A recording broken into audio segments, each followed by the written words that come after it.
Good evening, Rajesh sir.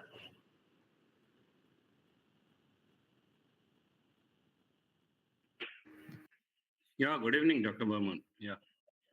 Okay, sir. Just we are waiting for another 2-3 minutes. Then we will start. Sure, sure. Okay, sir.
So good evening, everyone.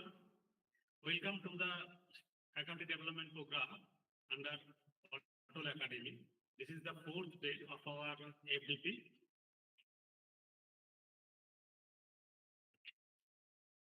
So today we have two interesting sessions.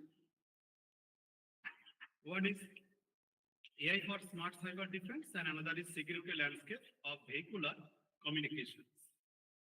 And we hope we will learn many things from our eminent speakers, one from industry and another from international academic institutes. So first session will be delivered by Dr. Rajesh P. Barnwal. So I would like to welcome Dr. Barnwal. Dr. Rajesh P. Barnwal is serving as a principal scientist of CSIR India and is currently heading the Information Technology Department and AI and IoT Lab of CSIR Central Mechanical Engineering Research Institute, Durgapur. He has more than 16 years of professional research and development experience in the field of computer science and allied disciplines. He has earned his MTech and PhD degrees both from Indian Institute of Technology, Kharagpur. He was awarded with the Senior Member Award by the Association of Computing Machinery, ACM, USA, in the year 2013 and was elected to the level of Senior Member grade of IEEE in the year 2022. Dr. Barnwal has led several R&D and industrial consultancy projects funded by different agencies of Government of India in the field of artificial intelligence, Internet of Things, data informatics, and cyber physical systems. He has authored several research papers, book chapters, and technical reports in SCI journals and international conferences. For his innovative R&D work, he secured several patents, copyrights, and design registrations to his credit. He is also associated with the Academy of Scientific and Innovative Research, ACSIR, India, as its associate professor. Further to this, Dr. Barnwal has also served as one of the guest editors of the International Journal of Distributed Sensor Networks and currently is the reviewers panel of several high impact factor SCI journals. His name was selected for inclusion of biography in the Marquis Who's Who in the World magazine, USA, in the year 2014. Recently, he has also been awarded the prestigious INSA Visiting Scientist Fellowship for the year 2022-23 from Indian National Science Academy, New Delhi, for his research in the domain of adversarial deep learning. His current areas of research include intelligent machines, Internet of Things, cloud computing, and cyber physical systems. And today, his topic is AI for smart cyber defense. So now I would like to Dr. Rajesh P. Barnwal to start his session. Over to you, sir.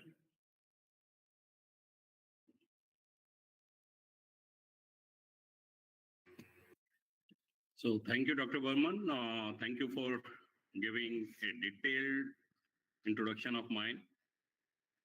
So first, I want to know that whether the audience is all from CSE background. No, sir. So can you give me an idea that about the background so that I can just customize my talk accordingly? Most of the participants from CSE is the IT department, but there are a few participants from different non-CSE department also, mechanical, electrical, some faculty members from non-engineering academics also. Okay, good. So what I'll do is that I'll try to first start from the initial one, and then we will be going into the kind of more depth. So first, let me go through and try to understand what audience thinks about cybersecurity, and accordingly, I'll be going further. So just anyone please confirm whether my screen is visible to everyone.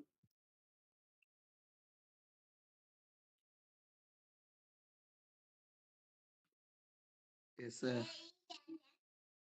Yeah, it's visible, right? Yes, yes. Oh, great. Yes. So as Dr. Burman already told, and I am thankful to him, his co-coordinator, as well as the college who has invited me for this particular session. This session is mainly actually targeting the focus on AI for smart cyber defense. And we'll be seeing why we are talking about the AI. Is there AI itself is a threat or not? All right.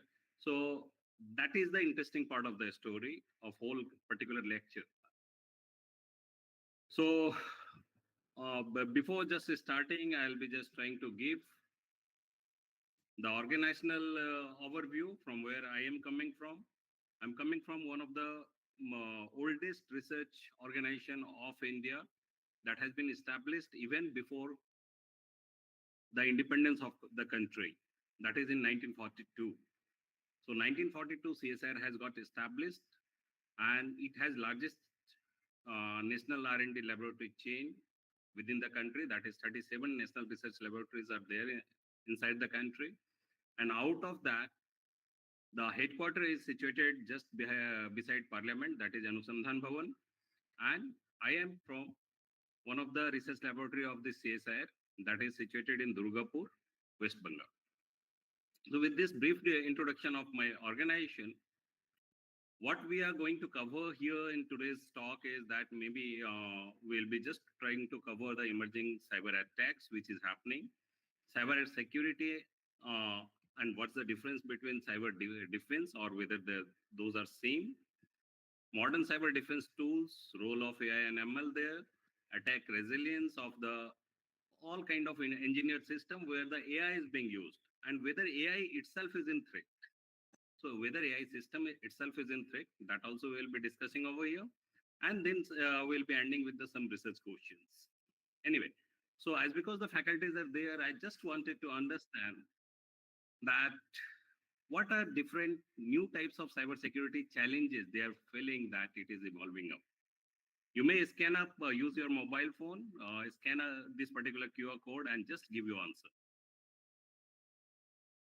Let it be the interactive session so that I can also understand something from you, that what you understand, accordingly I can try to give you some deeper perspective. Either you can scan or you can go to menti.com, use this code and give your answer.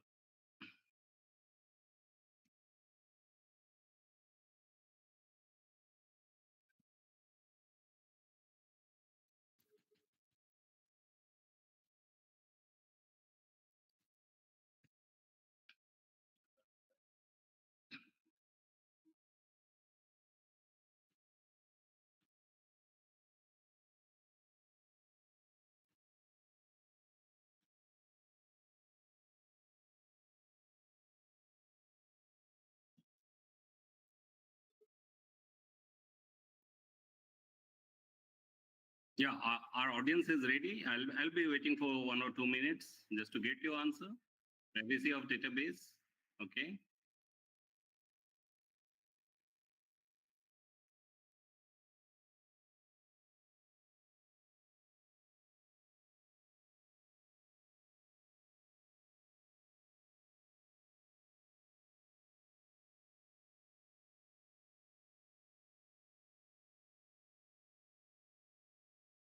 Because we have already just you type your answer and it will be visible to everyone. Yeah, quantum computing demolished the cybersecurity encryption algorithm, fraud in financial sector, even other sectors.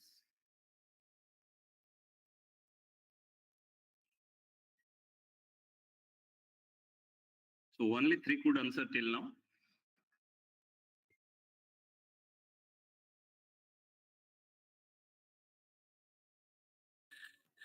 Data theft and phishing. So more or less, there are many dimensions of the cybersecurity which are actually posing challenge to the cybersecurity professional. And I should be informing you here, I am also the Chief Information Security Officer of my organization. So I also have to look from my perspective, from a practitioner's perspective, as well as kind of researcher's perspective, the cybersecurity. It's not the only researcher's perspective, because when we are talking about the research, we are more talking about the academics and rigor inside it. But when we are talking about the practitioners, we are more considering the practical aspects of it. So what I'll try to combine here is that both aspects. One is practitioners as well as kind of researchers. So anyway, so with this, just a brief introduction, I could understand that yes, a few of you are having clear concept of this cybersecurity. So just I'm trying to give a brief about this cybersecurity terms. So any cybersecurity threat nowadays are being classified in few different categories, and from where these categories are coming from, that we'll also be focusing on. So first is that malware, where actually these viruses, trojans, ransomware, and all those kind of things are being categorized. Then phishing, so like social engineering attacks, DDoS, distributed denial of service attacks, zero-day vulnerabilities. I don't know how many of you are knowing that basically these attackers are also working day and night for the exploits, for the software or for the systems which are being in practice and used in bulk. And some of those vulnerabilities are there which has to be discovered, which the developer himself or the development company itself is not knowing that what are the different vulnerabilities. And if they can discover those vulnerabilities, they can take the advantage of that and making the whole system down and taking advantage of that, right? Then insider threats, obviously, when we are talking about the practitioners aspect, our internal employees or the trust zone where we are trusting in, which is now kind of what you can say is that our internal people, they are also the threats, and external threats are always be there, where state-sponsored hackers, ransomware, and many things are coming into picture. If I try to see the recent news which has been published not even far away, it's in the month of December itself, you will be finding a lot of keywords like AI driven and IoT cyber attacks to rise into 2025. Cyber physical attacks fueled by AI are a growing threat. AI fakes, cyber attacks threaten German elections. So whole election, whole geopolitical scenes are being changed using this kind of attacks. Identity fraud attacks using AI for pulling biometric security systems. Growing risk of AI-generated cyber attacks. So what does it mean? Mean is that if we are not actually making ourselves updated, being a kind of defense personnel or kind of cyber defense personnel, the attackers are already adopting AI in their work, right? So, and they are utilizing these AI things into their attacks, in their all kind of tools and everything. So what happens? So once AI is there in front of you, your human effort is not enough. So whatever solution has been designed maybe 1 year before or even 2 years before, that is of no use till now, right? So research also has to be done in tandem with the what kind of attacks are being generated. So what's the requirement of or the need of this cyber defense to be smart or to make it smart? That we have to think that nowadays only our computer is not the data source, right? Rapid digitization is happening. Lot of devices, or what we can say is that all the devices are generating data that is getting connected with the internet. and a new terminology came up in the in past decade, that is called Internet of Things. So earlier it was Internet of human being only, where the human were used to generate the data. However, now the device, the things itself used to get generate the data. So now you think of that the data which were there earlier, or the attack surface which were there earlier, it has been multiplied many a times, right? Because things, devices, all kind of way, even maybe next session is on the vehicular network. So this is also the vehicles itself is generating data and pushing it inside the kind of attack surface. So how we can have a kind of defense schedule or defense tools which can cover all those aspects. So, and even earlier, if you will be trying to see the evolution of these attackers has not been evolved in a single day. They have evolved slowly. In the earlier, basically earlier age or earlier era, if you will be trying to see that what attackers were doing, they were mostly those attackers who were just writing a few scripts, and those scripts, and mostly a kind of young generations who used to do this kind of activity for the fun, right? But there was no motivation or the kind of some loss motivation was not there behind it. But what is now? Now the motivation of an attacker is getting changed. Now ransomware kind of attacks are coming. They are trying to fetch money out of it. They are trying to destroy the system. They are trying to freeze the system or even the country, right?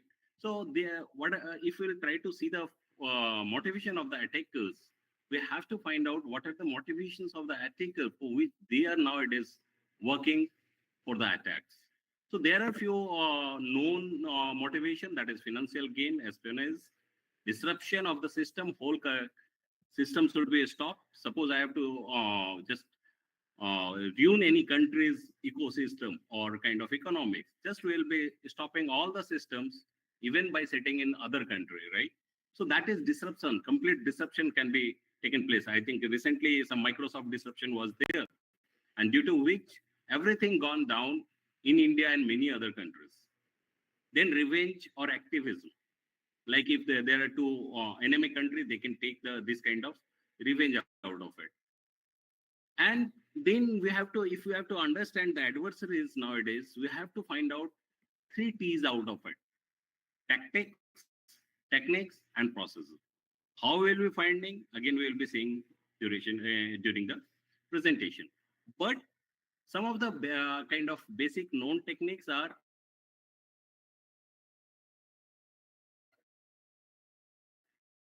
what they are doing is that social engineering,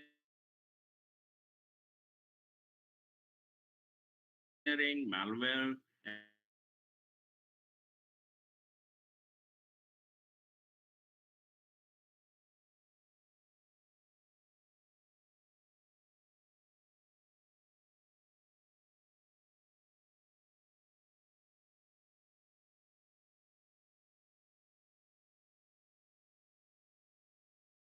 exploitation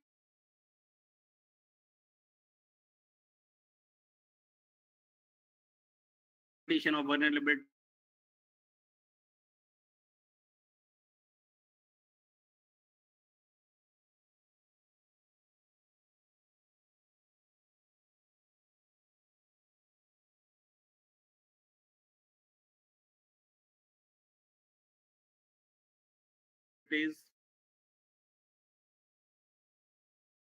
botnets. Also be trying to see the cloud scenario, the cloud-based attack. So in cloud, there are a number of VMs and number of virtual systems are there, right? So if cloud-based attacks are being launched, it's not a single system is getting attacked.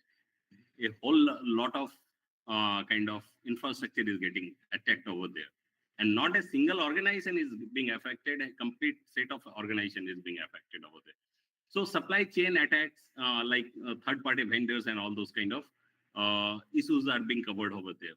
So how the script kiddies have evolved to the AI-powered cyber attacks.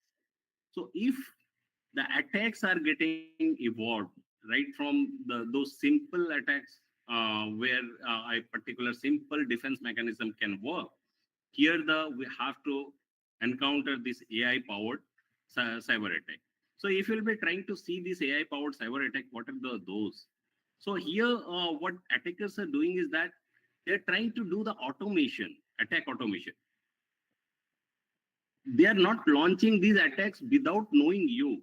They first gathers your data, right? They are profiling you or any system or any organization, that which kind of system they are working, which kind of assets they are having, which kind of behavior their people are having, and then only they are launching the attacks. But do you think this kind of data gathering is possible without having some automated algorithm? There actually these attackers are using AI for collecting all those data, automatically creating the profile of the attackers and launching the attacks based on the profile. So they are customizing the attack based on the what kind of profile those victims or those targets are there, right? So they are continuously customizing their attacks, easily adopting based on the profile which has been framed or which has been basically gathered or which has been created based on the gathered data. Then they are also using the reinforcement learning. So I'm not going into detail of this, how they are using, but just these are pointers where you can go and again find out that why and how their reinforcement learning is being used. If I want to give one example here that how reinforcement learning is being used. Suppose an algorithm attack, AI-based cyber attack has been launched in a particular organization. What is happening? You are trying to have or trying to defend those attacks based on certain tools, right?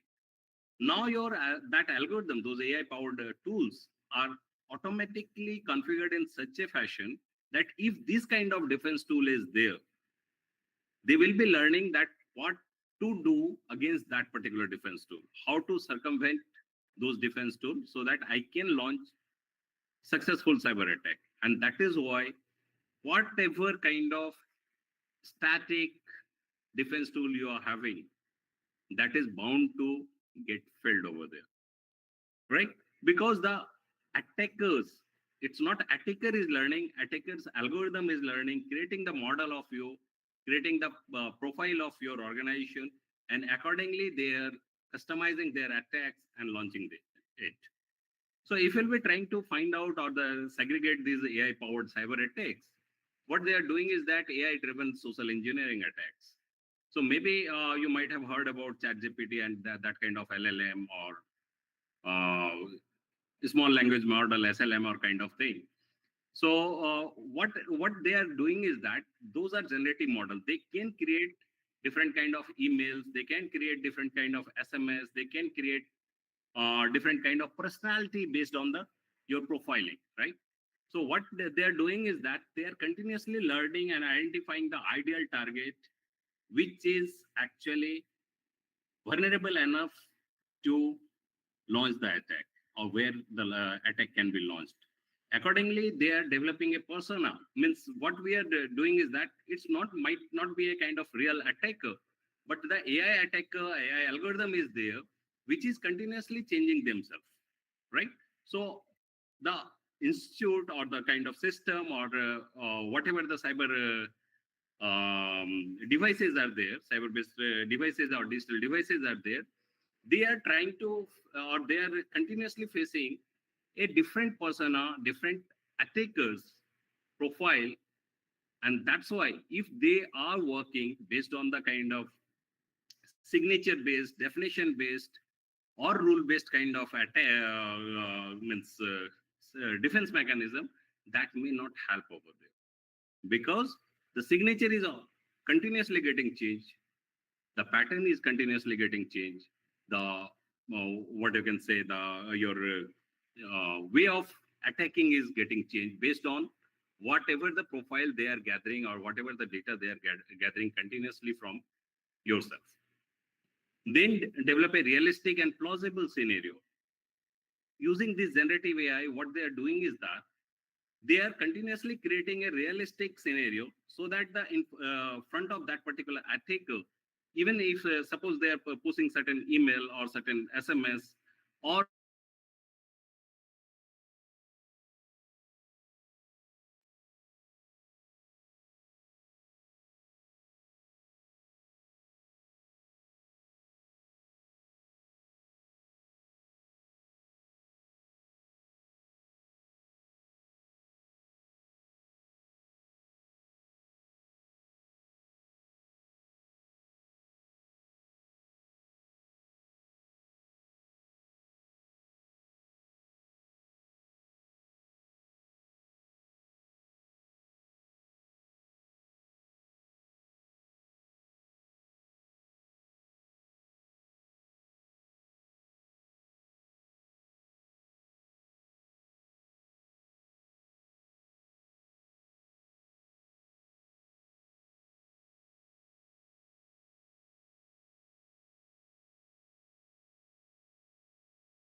Yeah, I think there is a network issue with our speaker.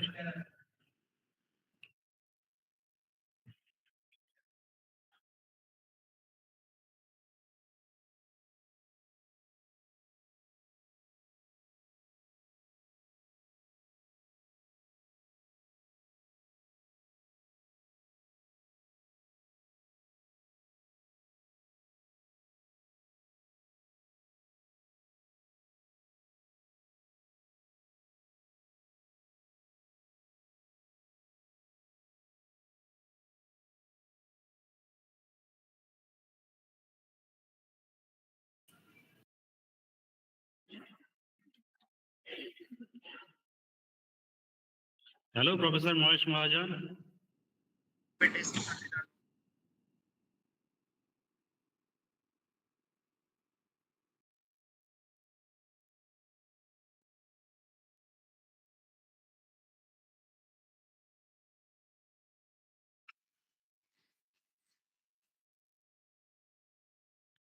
हाँ sir बोलिए.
yeah, hello. Am I audible?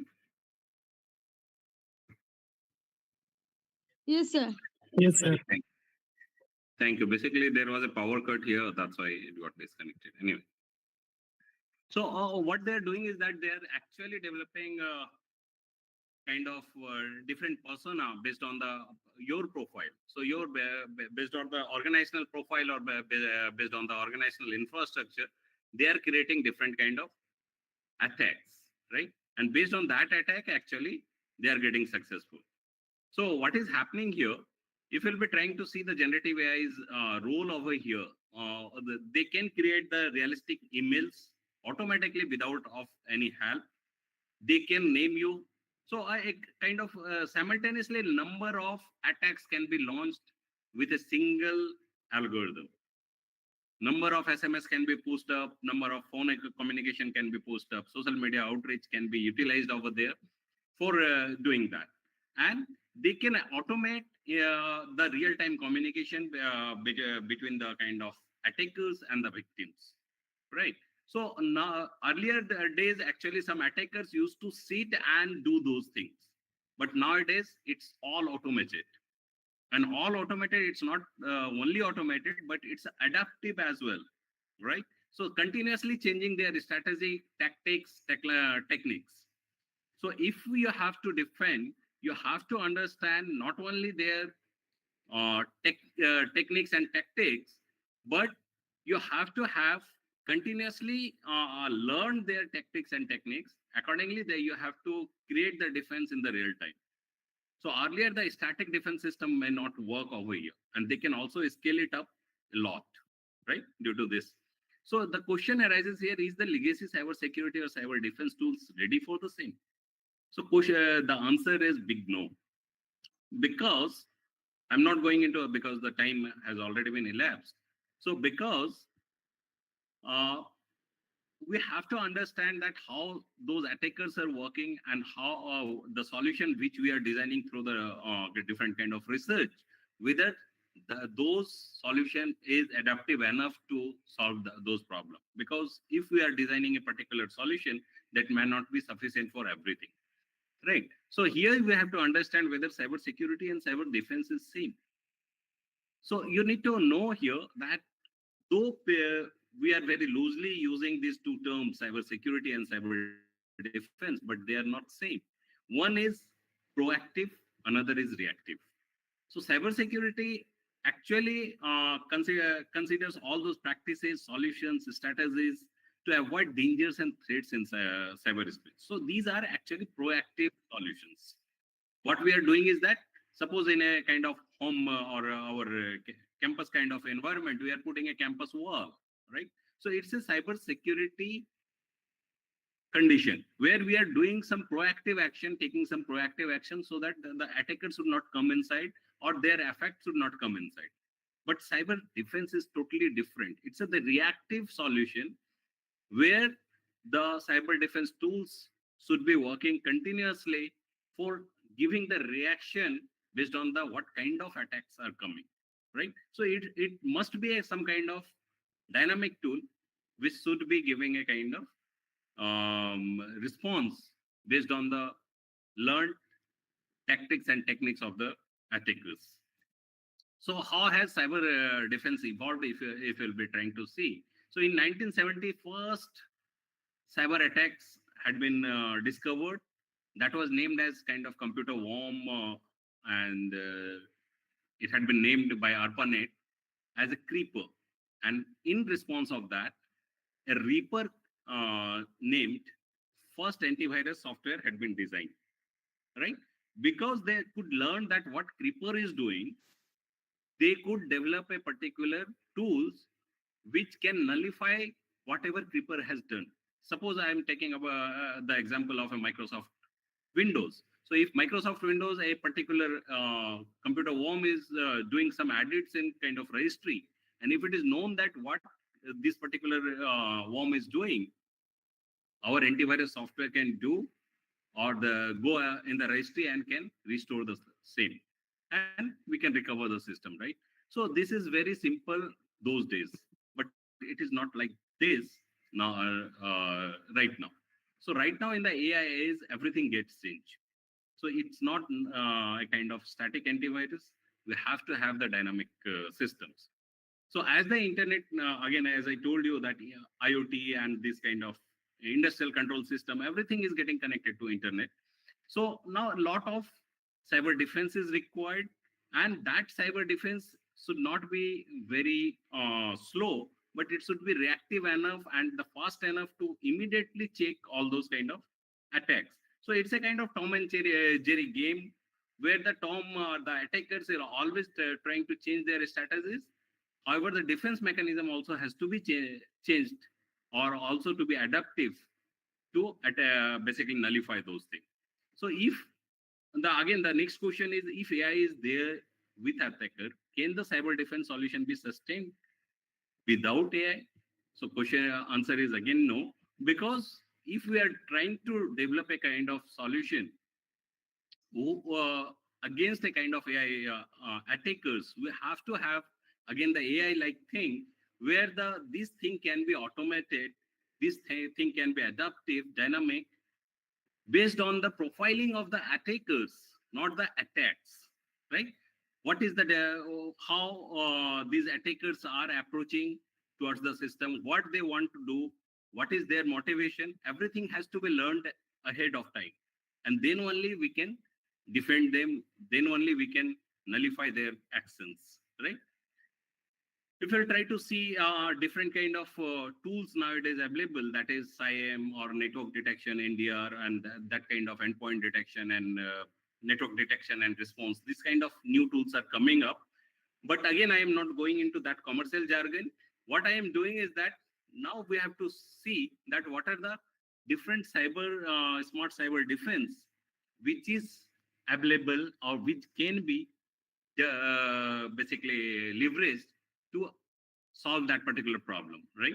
So we have to have the holistic approach. Here, what we need to do is that we have to use the advanced technologies and obviously different techniques, algorithm methods to anticipate, detect, and respond to cyber threats in real time.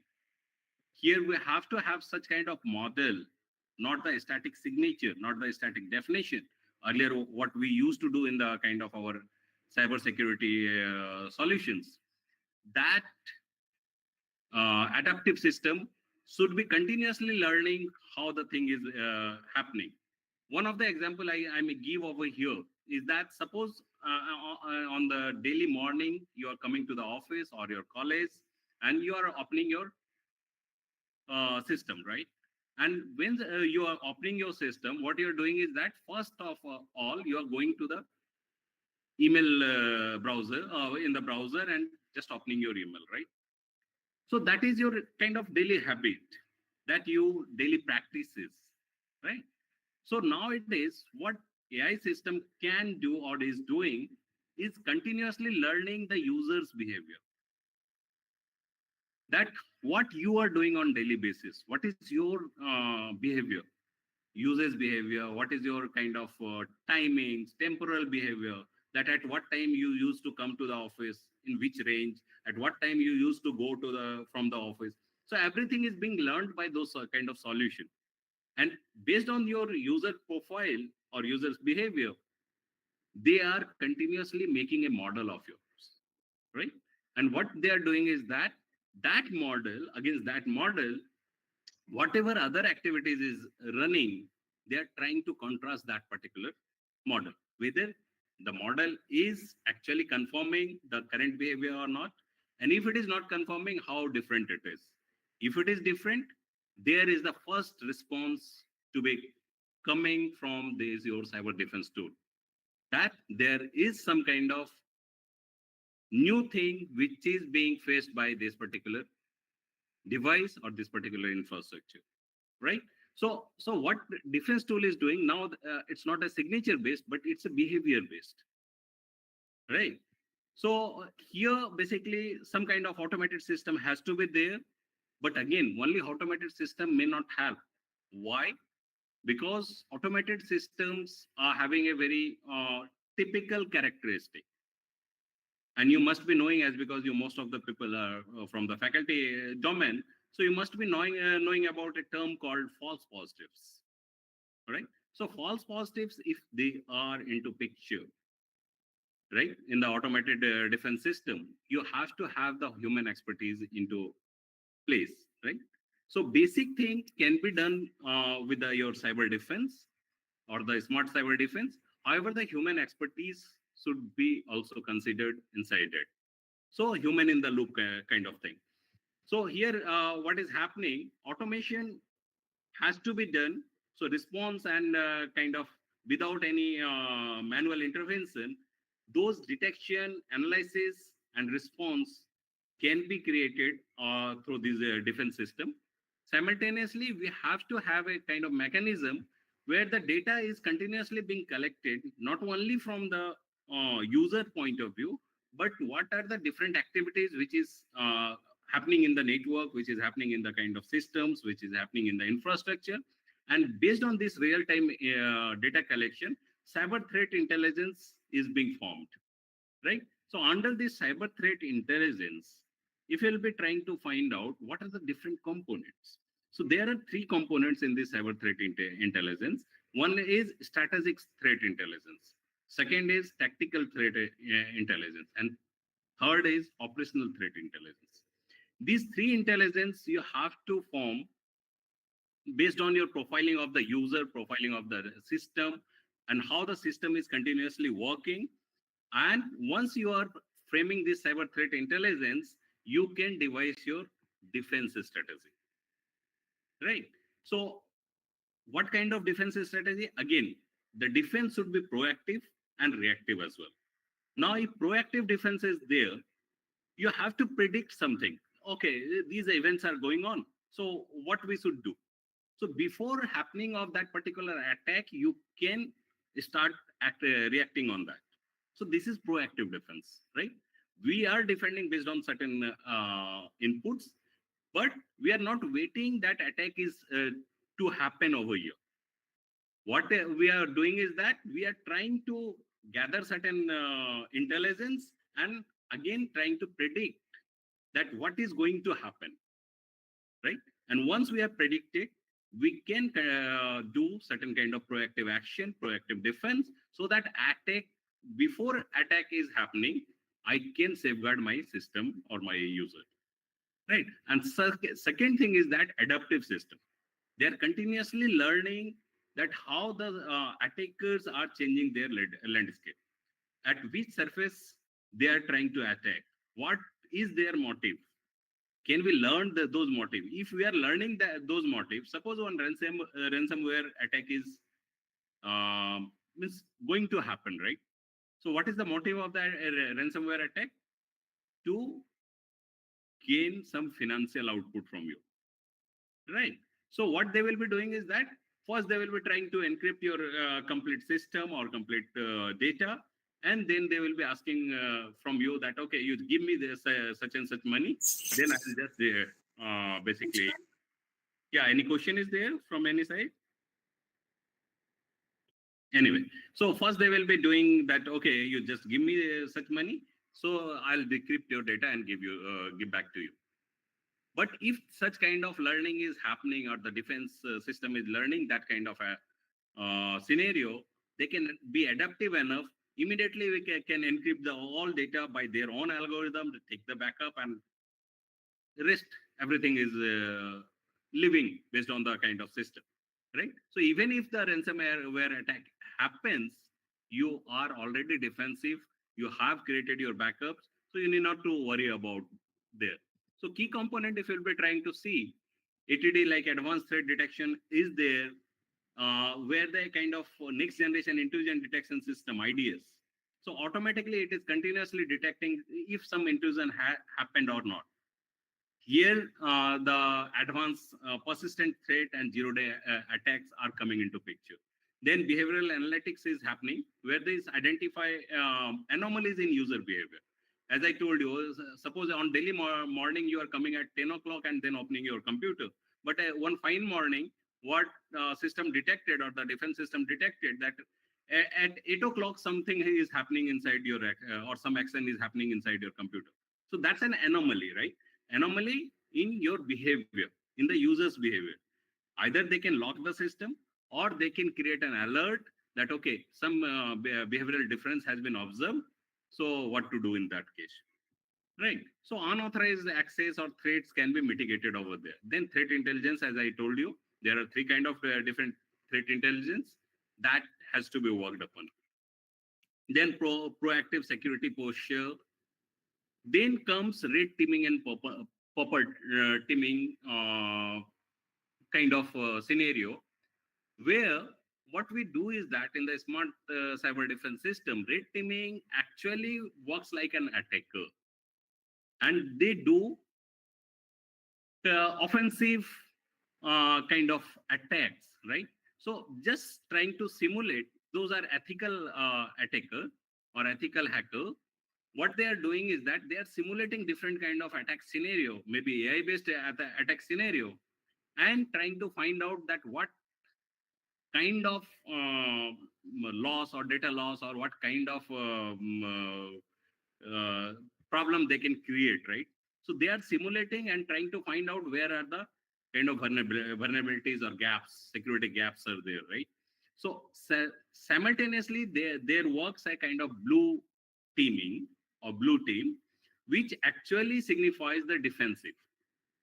Earlier it used to be a kind of human being, but nowadays it's more kind of agent based system, AI based agent, where the red teaming and blue teaming is continuously working in there as a kind of separate entity. Now a new concept comes up, that is called purple teaming. So what purple teaming is that red teaming and blue teaming continuously make some kind of collaboration among themselves, and they are creating such kind of offensive and defensive scenario to make their defense more smarter and more stronger, right? So here basically you have to have the kind of security awareness and all those kind of thing, but for the where the knowledge will be coming from. So what one thing is that in the real infrastructure, you do this kind of red teaming and blue teaming and even purple teaming. However, there are some best database is there already published on the kind of internet, that you can consult and get the data from there for doing some kind of AI based model or training. So again, the one another concept is coming up, that is called zero trust network.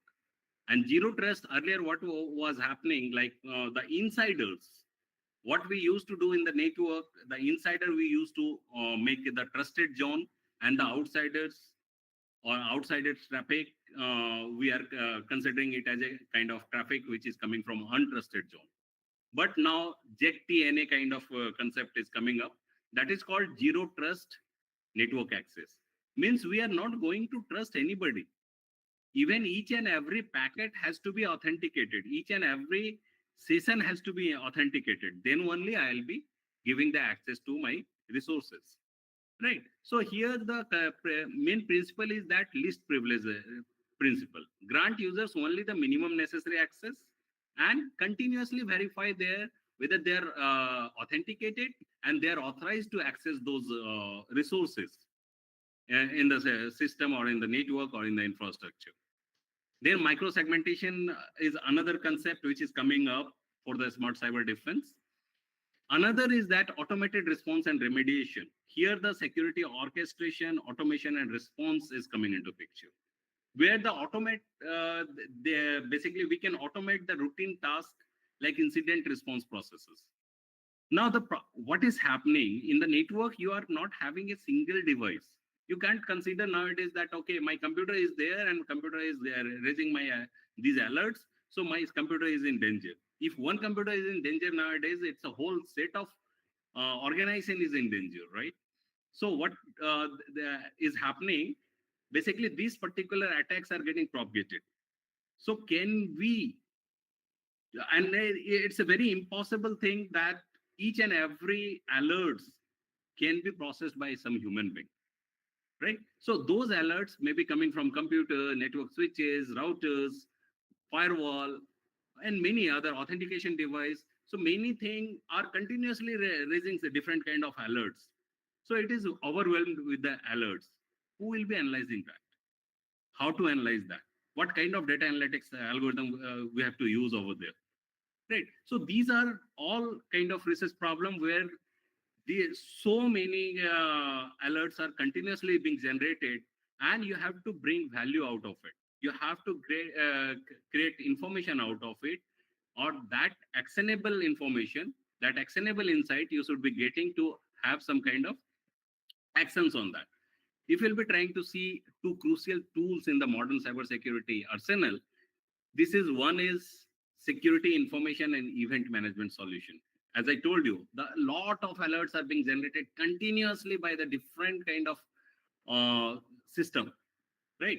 Either it's a IoT system, or whether it's a industrial system or industrial control system, or whether it's a simple computer, server, network switches, devices, whatever it is. So continuously such kind of alerts are you will be getting, but how to analyze it? So for that, actually, these security information and event management solutions had to be designed. And it is now coming up, even some commercial companies are coming up with this kind of solution, which can be utilized or which can be improved based on the learning process, right? Similarly, threat intelligence is there. As already I told you that cyber threat intelligence actually considers three different uh, type of threat intelligence. And again, you have to have the model of threat. So earlier, when we were studying about the cyber security, we were used to do threat modeling. But now, as because the threat is not static, the model will also not be static. So threat modeling will also be a kind of continuously adaptive or continuously changed threat models. So based on that threat models, which is being formed, we can try to have the solution for this defense mechanism. What the purpose of this modern cyber security arsenal is that collect and analyze vast amount of security related data. Means whatever is going on, what kind of logs are happening, logs are coming from which place, user or endpoints or applications or data sources, clouds, networks, from where these logs are coming from. And there is a context at what time it is coming from, due to what it is coming from. So everything, all those log data has to be analyzed in real time. So it's a big data scenario where the kind of complete set of data is continuously being analyzed and trying to create the smart cyber defense solution out of it. Similarly, data is also coming from security hardware, because you might have placed different kind of hardware in the organization or in the network, which is continuously doing certain thing and trying to identify whether it's an attack or it's a legitimate traffic or it's a benign traffic, and accordingly these particular alerts are being generated. So those data also has to be collected, correlated, and analyzed in real time, because once it is getting stale, it is of no use for the defense, right? So defense always works in the real time. So with that fast, with that speed, you have to analyze all those data. And that if you are trying to analyze the data in that speed, again, this is the clear cut problem of big data, where three V's are coming into picture: velocity, veracity, and kind of variety. So different kind of logs and data is coming, and that has to be coming taken into consideration. So here again, it's not the problem. AI is again giving you the solution here. So again, if you'll be going through the international media, you can find out this AI agent will defend you from cyber attacks. So people are also, and it's this news is not very old, November 20, 2024, and that's from Forbes. So people are, it's not only the attackers are getting updated, the AI is also coming into picture when we are talking about the cyber defense, right? So people are continuously investing in this particular area and doing the research and coming up with a better solution, better and better solution. The second, if you'll try to see this news, AI could amplify cyber attacks. AI reshapes cyber security, new frontiers in threat detection and defense. Cyber threats, the essential role of AI in modern defense strategies. And graph-based AI predicts Again, graph is if people are from CSE background, they might be knowing what is graph based solution. So graph based and this kind of advanced data solution is also coming into picture, which actually leverages AI to develop this kind of solution against the cyber attacks. And how generative AI malware is redefining cyber threats and strengthening the hands of criminals. So these are all kind of news which actually triggers the and gives you the problem statements for the research, and the research student can directly jump into these kind of areas where they can create the solution using AI tools. So AI is being used as a tools, but we are creating the solution for cyber defense, right? So again, I'm not going into this poll. So if we'll try to see that how AI can help over here, AI can help over by the way of predicting, like proactive defense. So first they are trying to predict that what is happening, and if they can proactively predict it, that okay, this is going to happen based on the all logs and data, they can basically generate that kind of a strategy to defy that, right? Then they can prevent it. If they are predicting, they can also give the prevention for that. Again, the detection is another thing. If attacker has already got success in placing the attacks, okay, what to do?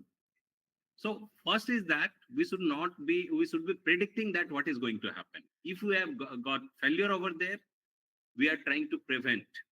And even if we cannot predict or prevent, then comes we have to minimize its effect. We have to minimize its uh, basically devastating result. So what we have to do is that as fast as possible, we have to detect that what is going on.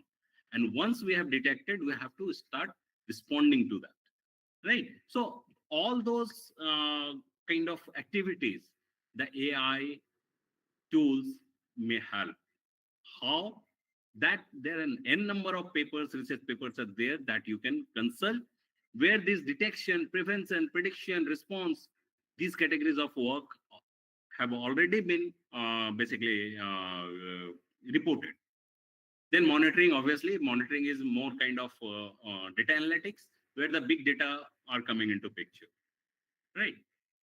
So here the prediction maybe using the kind of ML models and all these I am not again going through as because I have already talked about this. What is of more interest here is, but when we are talking about the modern AI paradigm, the availability of huge training data is the main constraint. We all are actually doing research, some kind of research, whatever in whatever discipline we are having, that how to get that data, because AI mainly focus on the modern AI. I'm not talking about the old days AI, because AI has again different paradigm, right? So old days AI is something based on the rule and kind of knowledge base and all those kind of things. But the modern AI like deep learning, machine learning, all requires huge amount of data. So from where we can get those data, training data? So that has to be thought of, right? And what can be the solution? So there are different public sources of data. One is that you can create your own test bed, cyber attack surface you can create in a small isolated manner. Other way is that there are a lot of public sources of data, and that is authenticated source of data that you can take into consideration for your work. So what is there? Those data are being created either from the real infrastructure, or what they did is that they have created the kind of test bed for gathering those data. And those data are actually curated data that you can directly use in your research purpose for creating that kind of solution. So one such kind of source of data is ADFA, intrusion detection data sets. That is a host-based intrusion detection system. Basically, they have benchmarked this particular traditional HIDS through anomaly detection based intrusion detection. Second is ISOT, that is botnet and ransomware detection dataset. This dataset is huge dataset that is around 420 GB of ransomware and benign program execution traces are there.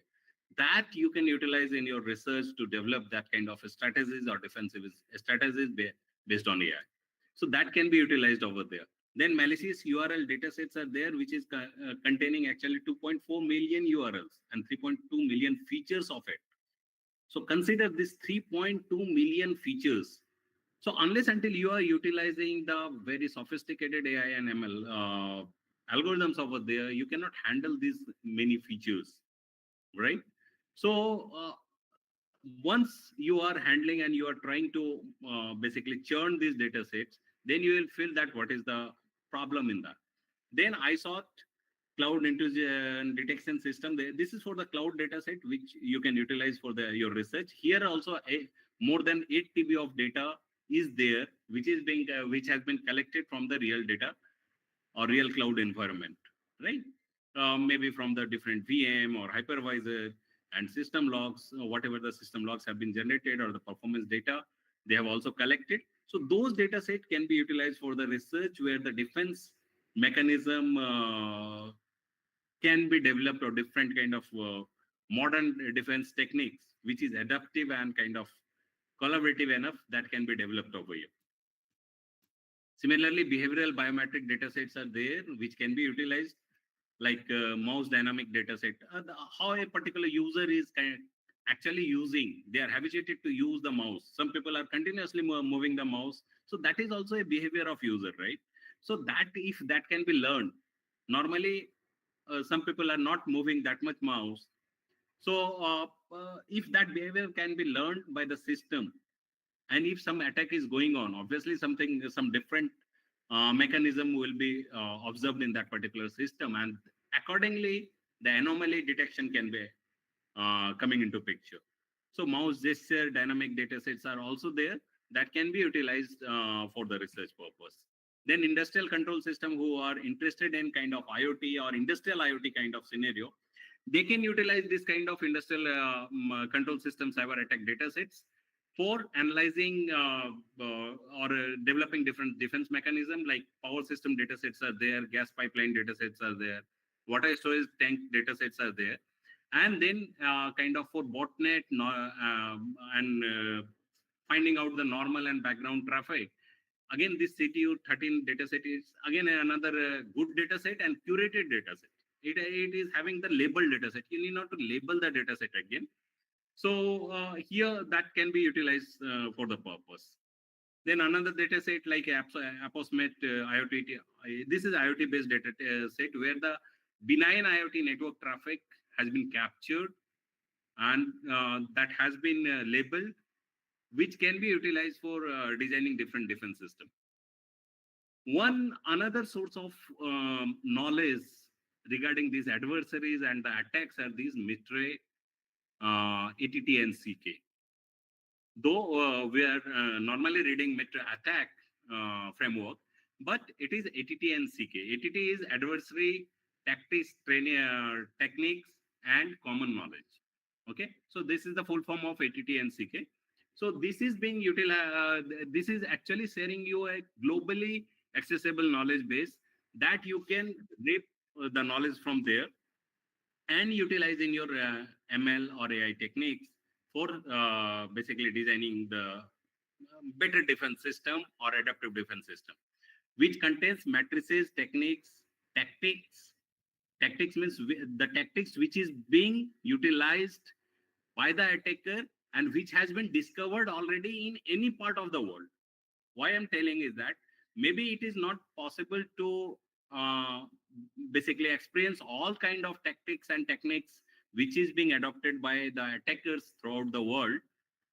However, this database is actually providing you the globally those kind of tactics, techniques, and matrices which has been encountered or which has been discovered in any part of the world, and that you can utilize as a data set for designing your AI or ML based system, like for the defense. Then many NIDS rules are also there in Metro ATT and CK framework, which actually clearly explains and associate the attack techniques and complicating alert, right? So I'll just show you that particular website where you can find out all those things. Then complex framework, it is there, but the question is that if such infrastructure and kind of such knowledge base is so high and so big, how to handle this? So that you have to think in AI domain. The people who are interested in working in AI domain, they have to think how to handle that. Can we compress those knowledge base? Can we create a adaptive model out of it using these AI techniques? So where modern AI technologies can help, again, if you'll see that ATT and CK data set or the framework, as of November 2024, I found that it includes 203 attack techniques, 453 sub-techniques, means 203 into 453, and with 14 tactics for enterprise system, containing 84 techniques linked to the 12 tactics specified to industrial control system specifically. So there are not a less number of data sets available which can be leveraged for designing the defense system. Then LLM is there, which can be used to reason about NIDS rules. Kind of currently, maybe in the month of December 2024, one paper has been published in Archive. If you'll be seeing that Archive website, you'll be finding this particular paper where they have used the ATT and CK data set for continuously actually generating the reason behind why this kind of attack and why these kind of techniques and tactics are being utilized by the attacker and what is their motives.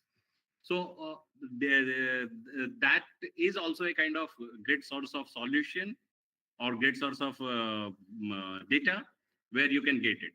Now, if you'll be considering a kind of, I'm just trying to give a small example here, like email spamming, right? Email spamming is another cybersecurity threat where the spam may consider some kind of data or some kind of thing which is not good for the your system, right? Or the infrastructure. So there are antivirus solution or anti-spamming solution which is continuously working for spam filtering. And how they are doing is that sometimes what is happening,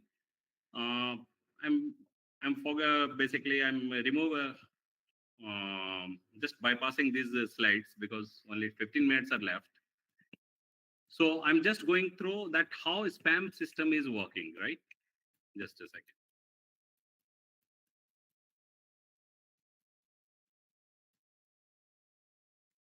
Yeah. So how this spam mails are spam filter system is working? They are continuously scanning all the mails and trying to find whether any adversarial content is there or not. And nowadays, spammers are not utilizing the text because that is easy to scan. They are utilizing the images out of it, right? And these spam detectors are actually doing certain image processing and trying to find out that whether it is a spam or legitimate mail, right? So what they are doing is that they are continuously filtering those spams into a spam folder and legitimate into the inbox folder. But they are utilizing some image processing technique or AI-based image processing technique. The question comes, the image processing or AI-based image processing techniques, again, are foolproof. So if you'll be trying to see the automotive cybersecurity, this is a December 16, 2024 news, that automotive cybersecurity, can AI combat emerging cyber threats? The question is that, though till now we talked about that, yes, AI can, as because the attackers are using AI, we as a defensive solution creator can utilize AI for creating the defense for that kind of attacks. But again, people are questioning, can AI combat emerging cyber threats? So this is why they are questioning. Again, we can see in a few minutes. So question comes, why can't, right? So for that, we have to understand few things.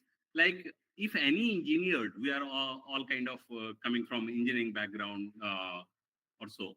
So any engineered system must be resilient to some kind of attacks or some kind of vulnerabilities or some kind of adversarial thing over there. Okay. So if we are engineering one solution, one defense mechanism, that should also be resilient enough that the defense mechanism itself should not be the part of the or the victims of the attack, right? So what is happening? Basically, what we are doing is that we are trying to find out, can this defense mechanism itself be the victim of the attack? If defense mechanism is becoming victim of the attack, nobody can stop, basically safeguard, right? So here you have to find out that what we can do. We have to develop the model which should be robust enough, resilient enough, and sustainable enough. But today, most of us, when we are designing the AI-based solution for anything, forget about this defense mechanism, anything, we are mostly thinking of the accuracy and precision, how much accurate my system is, how good my system is, that in basically defending or in giving the solution. But we are normally not thinking of about the robustness of that particular solution, right? So what question again arises is that, is modern AI itself is robust and resilient from cyber attacks? So that we want to see for 5 minutes, and then we'll be concluding my talk. So if we'll be trying to see in the modern AI applications, they are actually going through different phases. One is training phase, then is your testing phase, and then comes into deployment phase, right? So in the training phase, what we are doing is that we are collecting the data, maybe these attacks data we are collecting, pre-processing, and then we are selecting the model, what kind of model we have to create out of it. And then we are doing the hyperparameter tuning and also, right? So once the hyperparameter tune and everything, my model is perfectly working with a greater accuracy and everything, we are freezing those hyperparameter, and then we are going inside the deployment phase, right? So in the deployment phase, what we are doing is that we are deploying this particular model and the system in the real environment. Now, think of this situation. I'm giving you 3 different situations here. That suppose, where from this particular situation arised, because this is not only the Indian problem, it's the global problem. Suppose India is buying certain drone from Israel, right? Now, this drone is capable enough and basically loaded with the AI model, where they can see this kind of tank, okay? And wherever this kind of tank is there from the enemy, that will be bombarded, fine? Now, suppose this AI model itself is biased in such a manner that if a Israel flag is there on that particular tank, it will never be bombarded. Is there any way to find out whether my AI model is biased or not? And in which condition it will work, and in which condition it will stop working, or in which condition it will fail? Right? So this is a big question. And even all the governments who are buying these AI products from outside, they are worrying about how to certify those products that it is bias proof. So what happens? We talked about so much about the AI, and it is happening that foolproof ending of a foolproof plan. We thought of creating a foolproof plan, but somebody has done in such a manner that complete thing is getting erased. So recent studies are talking about, from the University of Cambridge, this particular study came, that found that 58% of the AI failures are resulted from unpredictable edge cases. Means 99% case that particular system was successful, 1% that where this particular defense system or the defense mechanism is not successful, that creates the 58% of the failure, right? So accordingly, there are a lot of news that hacking street sign with sticker could confuse self-driving car. Suppose a self-driving car is going, and they are actually trying to design in such a manner that they will continuously reading the street sign. But one attacker came and just put a sticker on that street sign, and the self-driving car is getting confused. Then similarly, a kind of CCTV camera, if certain hacks is there in the AI system of that CCTV camera, which is actually designed for identifying the kind of what you can say, a terrorist, just you place a kind of googles, and that you will be invisible to that CCTV camera, right? So that kind of news is not only global, it's the Indian also. This real life invisibility clock will hide you from AI cameras. AI design in ये कपड़ा सच करेगा जादुई कहानियां पहनकर हो जाएंगे AI कैमरे से गायब. So these kind of news are already there, right? So how it is happening, if we'll be trying to see, I'm not going again in the mathematics of that, though I have here, but due to time crunch, I'm not going into it. So what is happening here, if you'll try to see, there are different kind of attack models are there, where these attackers can attack those data set itself, or the model itself, or at the inference when you have deployed the AI system, that can be attacked. And how it can be attacked? Suppose I'm giving you one example. This is our paper which we recently published in Codes Comet, where we found that the way human is working and the machine using AI is working, it's totally different. So the title of our paper is Machine versus Human Attention, a comparative study of different transfer learning models. So here we studied is that whether the human attention is going to the same place where the machine learning attention or machine AI algorithm attention is going. So we found that no, there is no correlation there, and that we have reported even in that particular paper. So what is happening, just by putting certain noise in this normal image, the attention of the kind of AI algorithm has totally be or can totally be distracted. And suppose if it is a fundoscopy image of an eye, so normally if it is a normal image, it can, AI algorithm can find out that, okay, here is the disease cell. But once this noise is being added, as a human being, you cannot make any difference in this image and this image, but the AI algorithm can get completely confused over here. If you can see this threat map or this kind of heat map, you can find that here it can easily find out it, but here everything is getting changed. Similarly, here if you can see this particular, again 2016, this is CVPR's paper. So here, this just by wearing this kind of goggles, you can confuse the CCTV AI-based CCTV system, that even if I am as a human being or it's my face or not, right? So CCTV will not consider you as a fish. They may consider you as a picture just by wearing a piece of glass, right? Similarly, if you'll try to go into this street sign I talked about. So suppose this is a stop sign and somebody is putting a sticker over there. So the same is a street sign.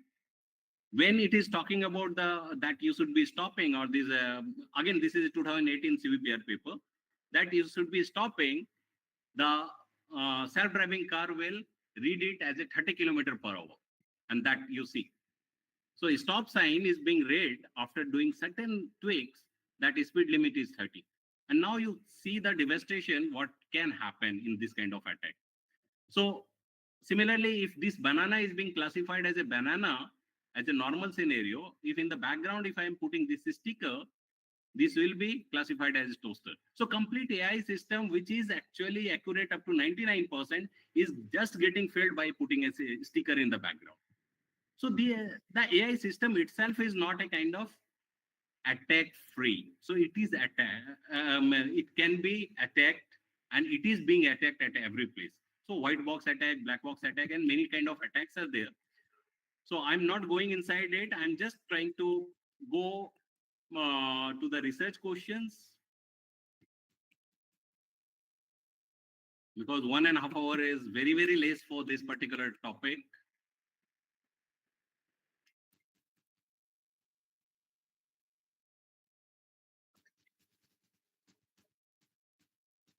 So what are the limitations of available defenses where the AI system itself has to be defended from the attack? So though there are new papers, but the limitations are in all the solutions. Until now, it is still a research problem. So with this, I am just trying to end my talk as because the time is now up. If you people have any kind of questions, I'm open for that for maybe 2-3 minutes. Thank you.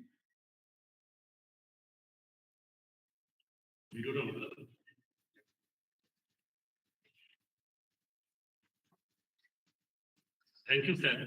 Any question from audience?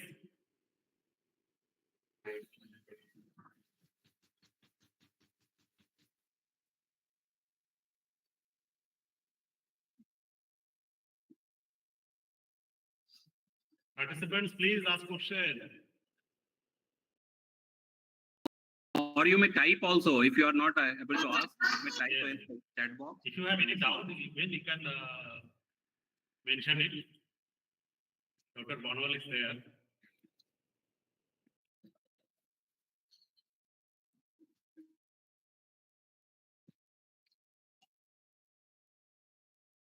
Sir, I have a doubt. Mhm. There is a point zero trust knowledge, and another is zero knowledge proof. We have already learned in blockchain technology. Mhm. So are they similar? No. It's totally different. Actually, ZTNA, if the common terminology is ZTNA, Zero Trust Network Access. So what is happening in ZTNA, when in any kind of organizational scenario or kind of network scenario, earlier was 3 different part of the network. One is trusted zone, another was untrusted zone, and middle there was a DMZ, demilitarized zone, where you used to keep your kind of servers and everything, right? So in the trust zone, what we were keeping is that we were keeping our all those clients, which is your internal clients. Suppose all students you have kept in your college as a trusted clients. So I'm trusting that whatever traffic they will be giving, that will be a legitimate traffic, and I'll not be asking or continuously monitoring those things, right? But if somebody from outside is trying to access your resources inside the network, what they will be doing is that you will be continuously trying to authenticate them or kind of authorize whether they are authorized for accessing this, like your intranet. Maybe I'm just giving one example. So here the new concept, if you'll be trying to find out, that is ZTNA. I am not going to trust anybody. Earlier, what was happening, once you are getting authenticated, you need not to get authenticated for the whole session, and you can do communication and get the resources or information continuously, right? In ZTNA scenario, it is not happening. In ZTNA scenario, even the session has been established, all the packets, all the information which is being exchanged, every time it has to be authenticated and authorized. So there is no trust, because that time it was man in the middle attack was coming. Suppose first interaction you have done, you have authorized, and some man in the middle is coming, and they will be trying to find out rest of the communication. Right. But here ZTNA, even if he is coming in between, because the session has not only been established once, for every packet they have to give certain proof that yes, they are authorized one, or they have a authenticated one. Then only you can do next communication. So ZTNA is a very good concept which is coming into picture for the enterprise security normally. So in the case of ZTA, that means we are not considering even man in the middle attack as well as insider attack, right? No, insider attack, we are thinking everything as an attacker. Okay. Everything as untrusted people, untrusted resources. So even IoT device which is there, suppose one CCTV is there plugged inside your campus, and CCTV is continuously sending the data, right? So that data will not be just once CCTV is authenticating and then only pushing the data, that will not be helping. Continuously after a particular period, again and again, they have to authenticate themselves. Right. Zero trust means that means there will be No trust at all on anything. trust, right? Yeah. In that case, sir, we have already learned about the different types of check model, like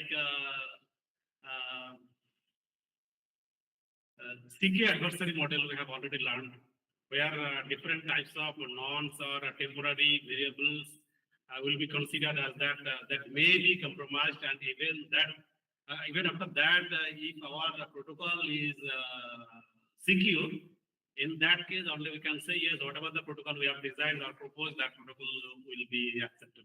So for that, another solution I have not talked about, that is called SESE, SASE. If I'll be going through this,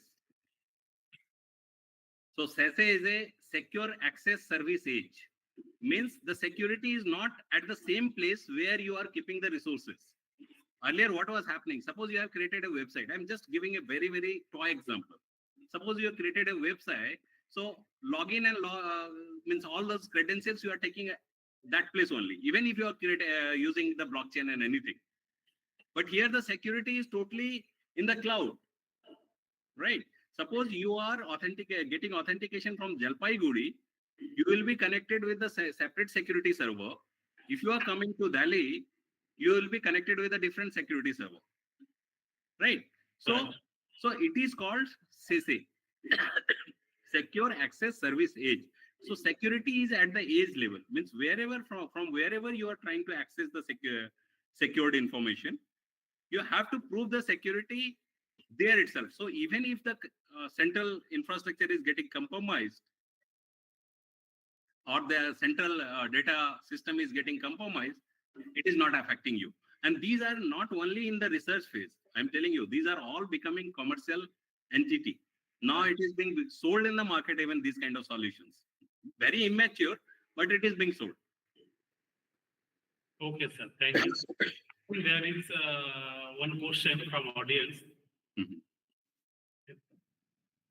Examples of some company which provide SASE services, SASE services. Any antivirus company like Symantec and that kind of international company like Sophos, that kind of companies are nowadays providing this SASE solution. Right. SASE and ZTNA also, like FortiGate kind of security company, they are also providing the ZTNA solution for that. And nowadays, all those firewalls are coming up with that kind of inbuilt algorithm for ZTNA, SASE, and that kind of thing.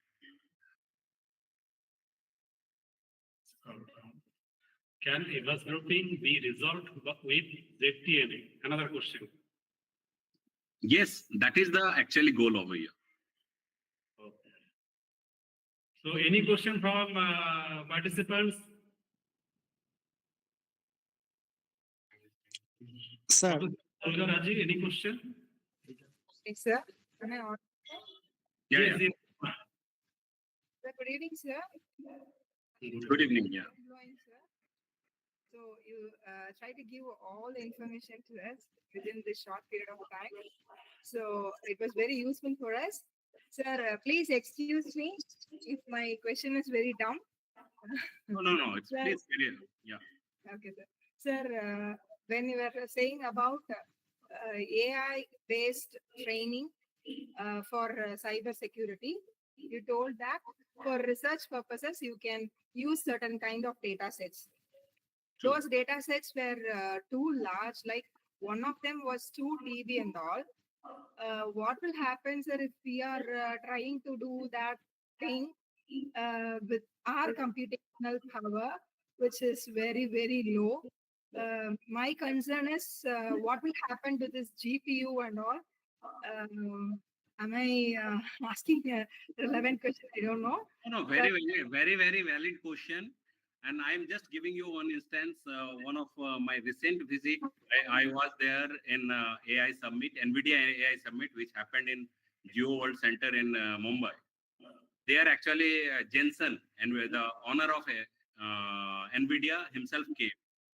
And Mukesh Ambani also came there to have a kind of handshake. You can find out the AI Summit 2024, NVIDIA AI Summit, and you can find out the video and all, everything.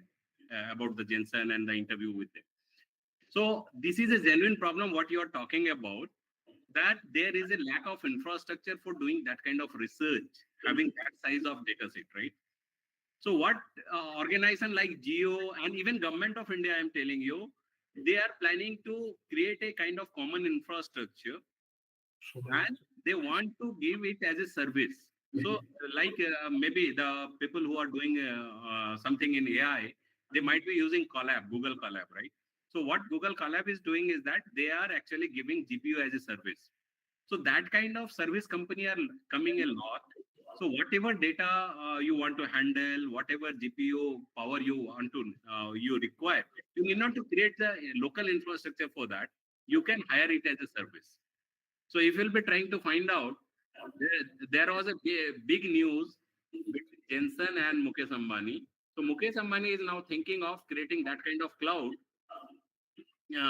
which can provide you that kind of infrastructure, cloud infrastructure that is GPU based.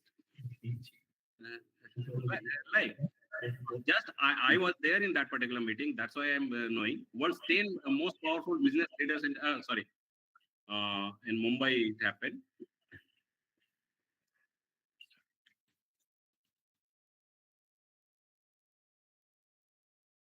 So if you go Jensen Huang and this guy,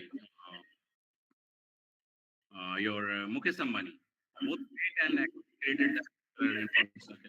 And even government of India under this AI mission, they want to create a kind of common infrastructure which can be given as a service, like GPU as a service, computer as a service to all the kind of researchers in the country.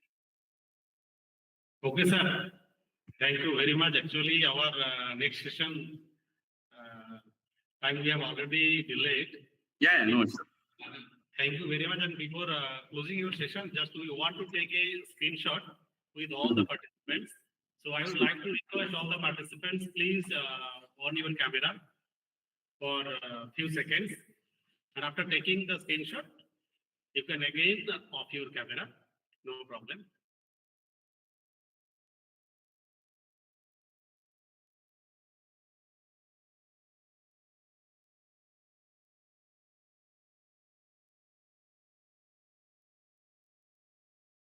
Leo.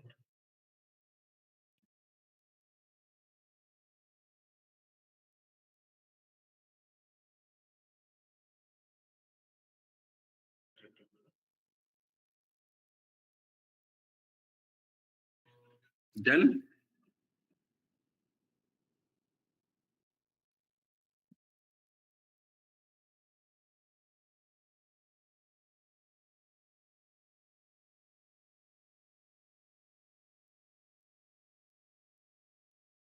So can I leave now, Dr. Burman? No, sir, just we are taking the screenshot. Okay. Another few minutes, second. Just we are changing the layout to accommodate maximum number of participants in a single screen. Right.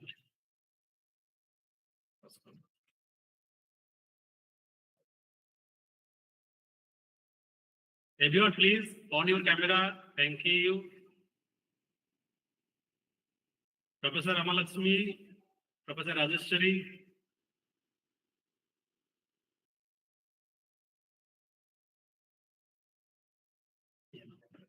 Yes.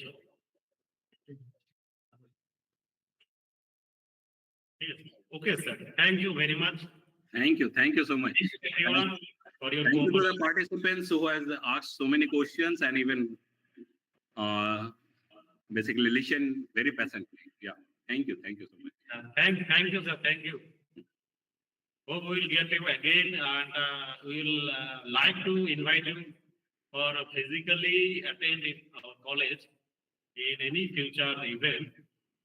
Actually, other participants, I would like to inform one thing that Dr. Banwal is my immediate senior in IIT Kharagpur during my MTech study. After that day, we are just planning several times to arrange a webinar or seminar, but ultimately this time we are successfully implemented. So thank you, Rajesh sir. Thank you so much. Thank you so much for inviting. Yeah. Okay, I'm leaving now. Okay. Okay, sir. Signing out. Yeah. Thank you. Now our next session will be delivered by Dr. Orijit Karate. Dr. Karate, are you there? Yes, I am here. Thank You you. can hear me? Right. So another interesting topic which is related to security landscape over vehicular communication. As we have learned about different types of vehicular communication, especially in case of smart city planning or just like this. In that case, whenever we are talking about vehicular communication or network, and in that case, whenever there will be some vehicle-to-vehicle communication, what type of security issues can be arise, that will be covered by Dr. Karate, I hope so. And before going to start the session, I would like to introduce Dr. Orijit Karate. Dr. Orijit Karate received a BSc degree in computer applications from Ramakrishna Mission Vidya Mandira, Kolkata in 2011 and an MSc degree in computer science from Pondicherry University, India in 2013. He received his PhD degree from the Indian Institute of Technology, Dhanbad, India in 2018. He was a postdoctoral fellow in the Department of Computer Science and Engineering at National Sun Yat-sen University, Taiwan. Presently, he is working as an assistant professor at the Department of CSE, NSYSU, Taiwan, where he supervises the Cryptology and Network Security Laboratory, CANSIC Lab, at the NSYSU. He was the recipient of the Outstanding Paper Award at the 2018 International Computer Symposium,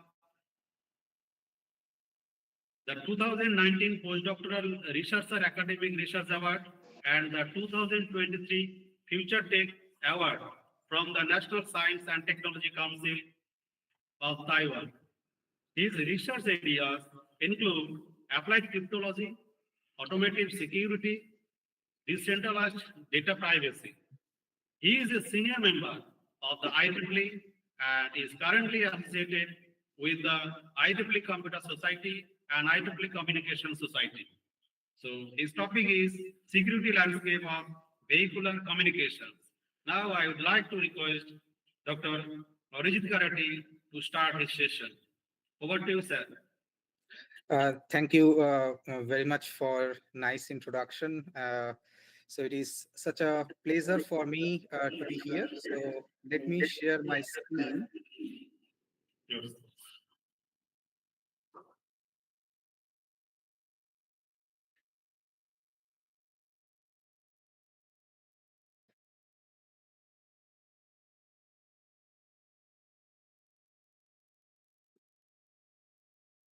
Okay, so is it visible? Yes, sir, visible. Okay. Okay, so thank you once again, Dr. Borman, for having me. And sorry, first of all, I'm not at office, so maybe some background noise you may come up with. Anyway, so today we are going to discuss about security landscape of vehicular communication. So in this talk, we are specifically highlighting some of our research works at my lab and what we are doing in this particular vehicular communication scenario. And we'll try to identify some of those security challenges in different types of vehicular communication. And hopefully we'll try to cover some of the solutions that could be useful for this scenario. Okay, so these are some contents of this presentation topic. Okay, so maybe I will turn off my camera due to some lag. Wait a moment. Okay. Okay, so my slide is The visible. screen is not visible. It's not visible here. Sorry for that. Let me once again try it.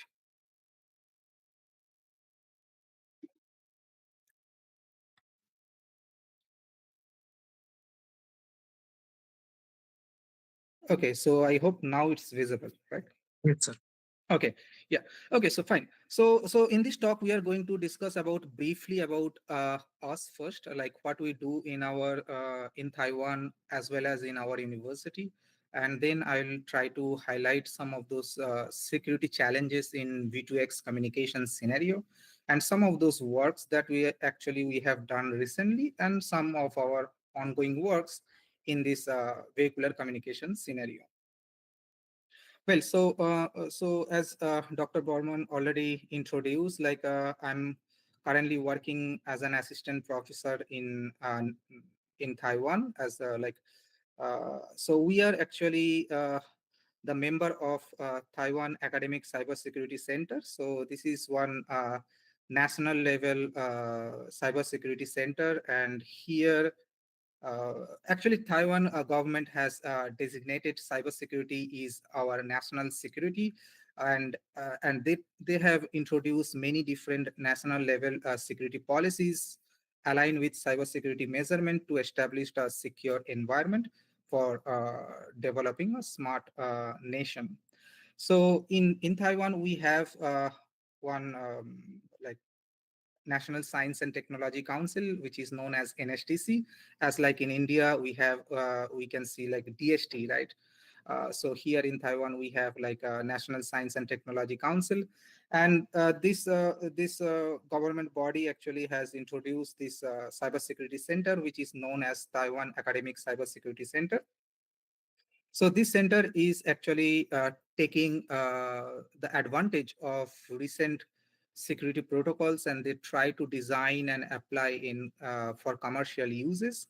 And at this moment, they have 9 research centers under this particular cybersecurity center, as you can see here. And we also have like 3 research teams. So these are the logos of those university. And here you can see these first 8 university followed by this one. So these are 9 different research center, and we are here, the red highlighted circle. So we are from National Science University. And followed by these last 3, these are the research teams. So in our university, there is another research center, which is known as Information Security Research Center, which is affiliated under National Science University. And these are 7 core members. Fortunately, I am also part of our Information Security Research Center. Okay, so now coming to this, our lab, like what is our main focus or main work in our lab? So basically, we do research on applied cryptography or like information security. And also in last 2 years, we have also started with this edge security, like based on edge-based data sharing, and there how we can incorporate security principles or security protocols, and also some decentralized data privacy. Now, well, you can see here, like so basically this our lab actually has couple of different research directions. So we design some cryptographic or the security protocol for like IoT or IoV related scenarios. As you can see, another one is the edge computing scenario, blockchain, and name data networking. But in this last 2 to 3 years, we are mainly focusing on these first 2 parts rather than the last 2 parts. So for example, like IoV, Internet of Vehicle Security, and edge computing. So how we design this kind of security principles or some security protocols under this communication scenario. So our main task is to design some cryptographic services or the security services, just such like your data confidentiality through designing some encryption, because as you know, might know, like there are different types of encryption, for example searchable encryptions or key aggregated crypto systems, or like proxy encryption and so on, right? And also we have like digital signature is another way to provide some safety, data safety in terms of authenticity. And also there is another type of cryptographic algorithm which is known as sign encryption. So it is just a combination of data encryption and digital signature. So our main task is to design this kind of these 3 types of cryptographic protocols using some modern cryptographic techniques or like primitives, that is known as like identity based cryptography, certificate-less cryptography, attribute-based cryptography, and recently, from last year, we have also started with some post-quantum cryptographic solutions using lattice-based, which is known as lattice-based cryptography. Okay, so today we are going to discuss about the first part, that is that IOV context, or simply vehicular communication context. What are the security challenges we can think, and what are the critical security threats we can expect under this particular communication scenario? Well, so it is not a new thing like vehicular communications or vehicular industries. They are actually growing day by day. Now, here I emphasize growing means what? Not in terms of number of vehicles or number of users or the customers they are using vehicle. Here, the growth we are talking in terms of digitalization. What I mean by digitalization, it means something like we are talking about electric vehicles or autonomous vehicles, where vehicle come up with multiple different sensors, and they are trying to make them or make itself as some automated unit or some kind of entity. So due to that, we also come with some several security breaches, and in this slide you can see some of those. Maybe you may take a look of some of those security threats or some cyber attacks recently, but there are many others already we can see in past 5 years. Okay, so for example, I took some internet news, for example, like Toyota. So here you can see the first news says that data on more than 2 million vehicles in Japan were at risk in decade-long breach. So what is this news is about? It is something like we have some kind of autonomous vehicle, not fully autonomous, semi-autonomous vehicle. Toyota does provide such kind of services, like some cloud-based services and some automated services, and they do have some kind of schedule, schedule maintenance and all those things. So they time to time take some kind of user's profile or user's information over the time period. So according to the news, it says that from 2012 January to 2023 April. So during this time period, many users, they had some kind of maintenance, and somehow those users' personal information or those information at risk. And although it doesn't have any high impact, some kind of, but still, some way the attacker may get those some of those personal information for all those customers under some specific region in Japan. So it is not only in Japan. In Taiwan also we do have such kind of issues, and it could be some geopolitical issues um, for some other countries. But however, anyway, so we can find out most of those security attacks in vehicular domain. That is, we can find out like malware intrusions, or sometimes we also something we can see like DDoS, like which is known as distributed denial of service attacks, and so on. And also we can see like it's not only Taiwan or Japan, it is also in India also. We do have some kind of issues in terms of like your driving license, and some management issues, and also in Tesla. Here you can see it is like last year January 2023, Tesla actually had, all of us know, like it's a battery based like EV, electric vehicles, and here they do have some kind of in vehicle communication based on some CAN based protocol or controller area network based protocol. So inside that particular vehicle, I'm talking about inside the vehicle, they do have some kind of communication network, and there also they found some kind of misconfiguration issues, which leads to some kind of serious consequences in terms of automations. Okay, so it is also possible like we can also trace the vehicle's locations by spoofing and by hijacking those GPS location of that particular on-road vehicles.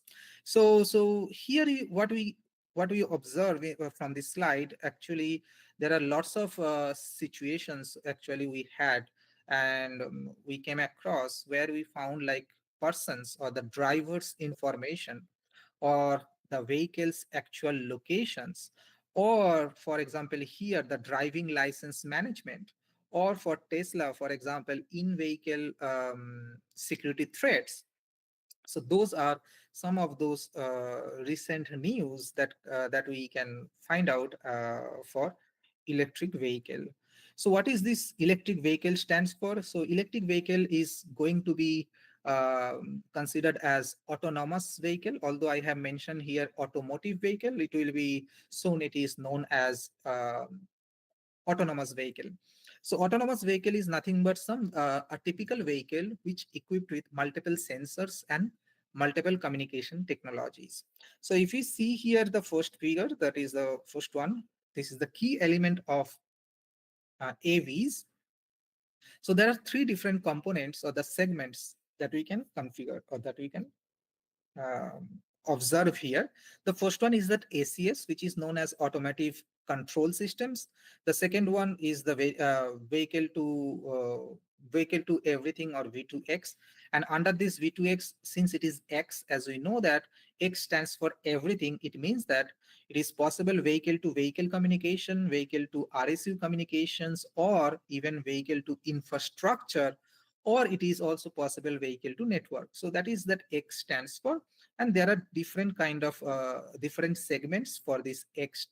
If you're talking about, for example, like you are trying to communicate with V2V, most probably you will use that DSRC, like DSRC is dedicated short range communication. So it is just talking about, for example, if a vehicle is nearby another vehicle and they are just moving towards the same directions, and for example you want to know about the parking details and that earlier vehicle already had that information, it is possible if you are very near to each other you can share those information with the help of DSRC. So the application could be anything, but DSRC stands for like DSRC tells us that you can have a faster communication if your communication range or the distance between two vehicles are less. So this is something kind of your DSRC. Similarly, there are different other kind of communications also there, like is visiting light based communication, VLC. And also we may have multiple sensors and multiple cameras and multiple issues could be there. For example, the sensors, what kind of sensors one vehicle can accommodate with. It could be, for example, a tire pressure sensors. Okay, it could be another type of sensor could be inside a vehicle. It is actually monitoring the temperature or the heat inside a vehicle. So similarly, there could be multiple different sensors which sense the environmental situation as well as the vehicle's conditions. Right. So once those sensors actually collect those particular data, they need to transmit it, or the vehicle needs to transmit the data, maybe with, for example, like a cloud systems with the help of this RSU. It is possible. So what kind of task or how this kind of task can be done? That is typically is being done with the help of OBU, which is known as onboard unit. So onboard unit is some kind of communication equipment or device which actually collects all those sensors data and is responsible to transmit those data outside of this vehicle. Now, outside could be another vehicle, outside could be another roadside unit, and so on.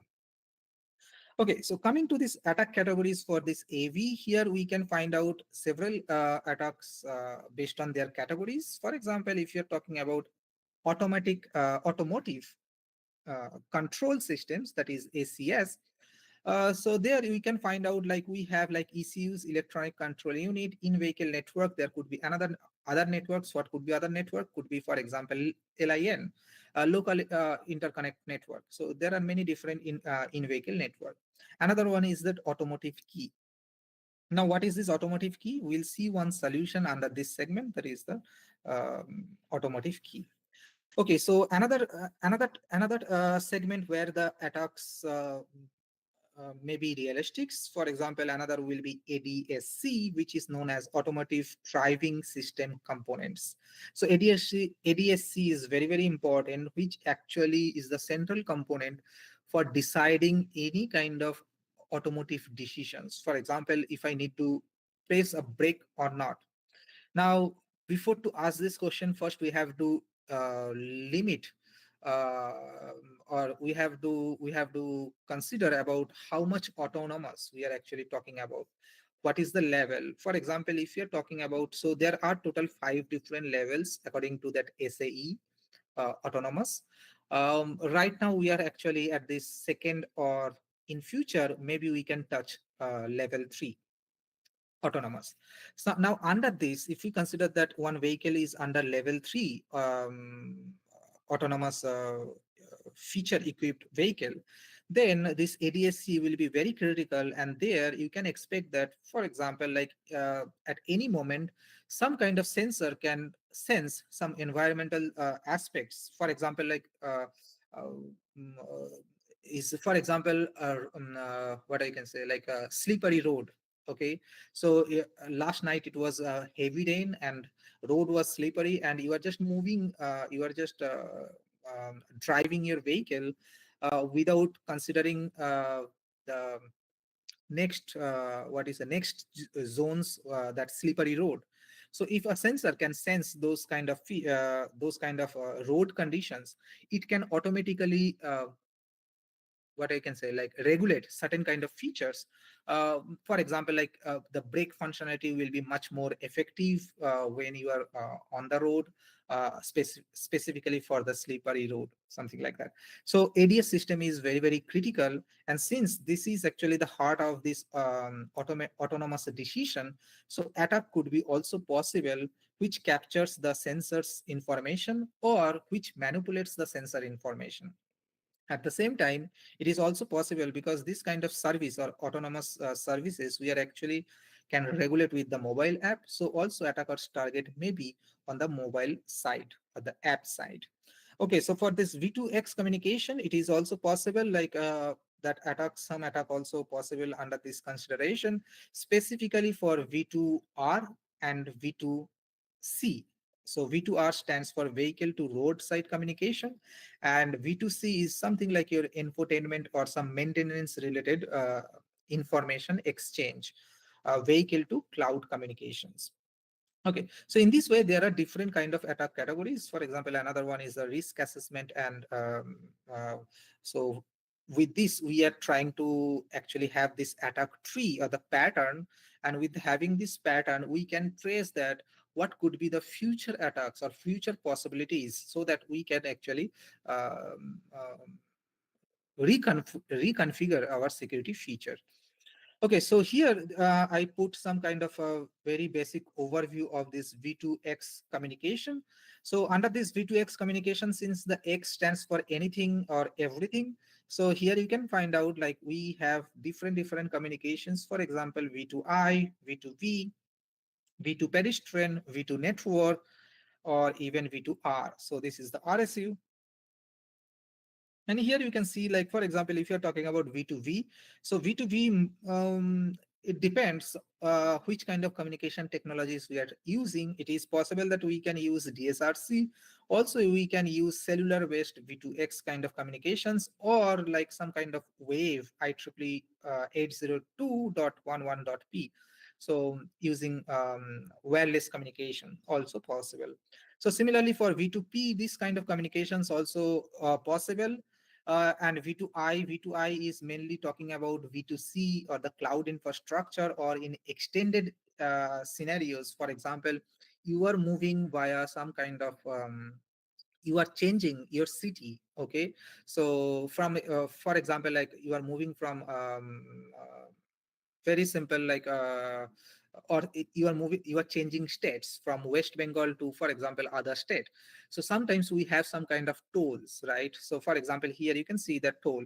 So it is also possible that when you moves out go through this particular toll, you need to pay some certain money, right? And that money can be deducted from your bank account. So everything is connected, and that things can be also considered as a specific infrastructure through which we can also interact with our bank uh, based on our travel scenario. Okay, so there are many different kind of communication scenario we may come across, and here is another kind of communication which is not readily available at this moment, that is known as V2N, which is specifically focusing on some kind of your satellite to vehicle communication or vehicle to satellite communications, vice versa. So it is something like mainly it is when it is required. For example, it is mainly useful for your location based tracing. So you want to, for example, you want to move or you want to go, for example, Delhi, but you are now in West Bengal and you are trying to trace some real time locations in terms of traffic, or in terms of weather. It could be anything, but you are exchanging those data through satellites. So that is something, a specific V2N kind of communication, which is not very much realistic at this moment. But in future, when we have this CV2X, that is the cellular version of V2X communication, we may see those kind of services. Okay, so in this particular scenario, what is the major challenge? The major challenge is indeed how we can have efficient communication, but more important thing is that how we can send or how we can ensure the data trustworthiness. So here the data trustworthiness is actually talking about how legitimate your data is. For example, I'm a vehicle and I'm sending one data to one another vehicle or even one RSU. So how you can ensure that whatever the data you have received, that is coming from a trusted node, that is the first thing. And the second thing is that how you can ensure that data itself is valid. So there are two different things. For example, this vehicle observe that there is one person is actually crossing this road. It sends this information, it sends this particular data to this roadside unit, so that in any other vehicle which is moving towards this direction, it can get those data. That is quite straightforward. But here we are trying to highlight the two different aspects. The first one is how I can ensure that this vehicle actually captured the correct data. So that is also part of this trustworthiness. And the second one is whatever the data is being sent from this particular vehicle to this RSU, the data itself is coming from one authentic source or a legitimate device or a valid node.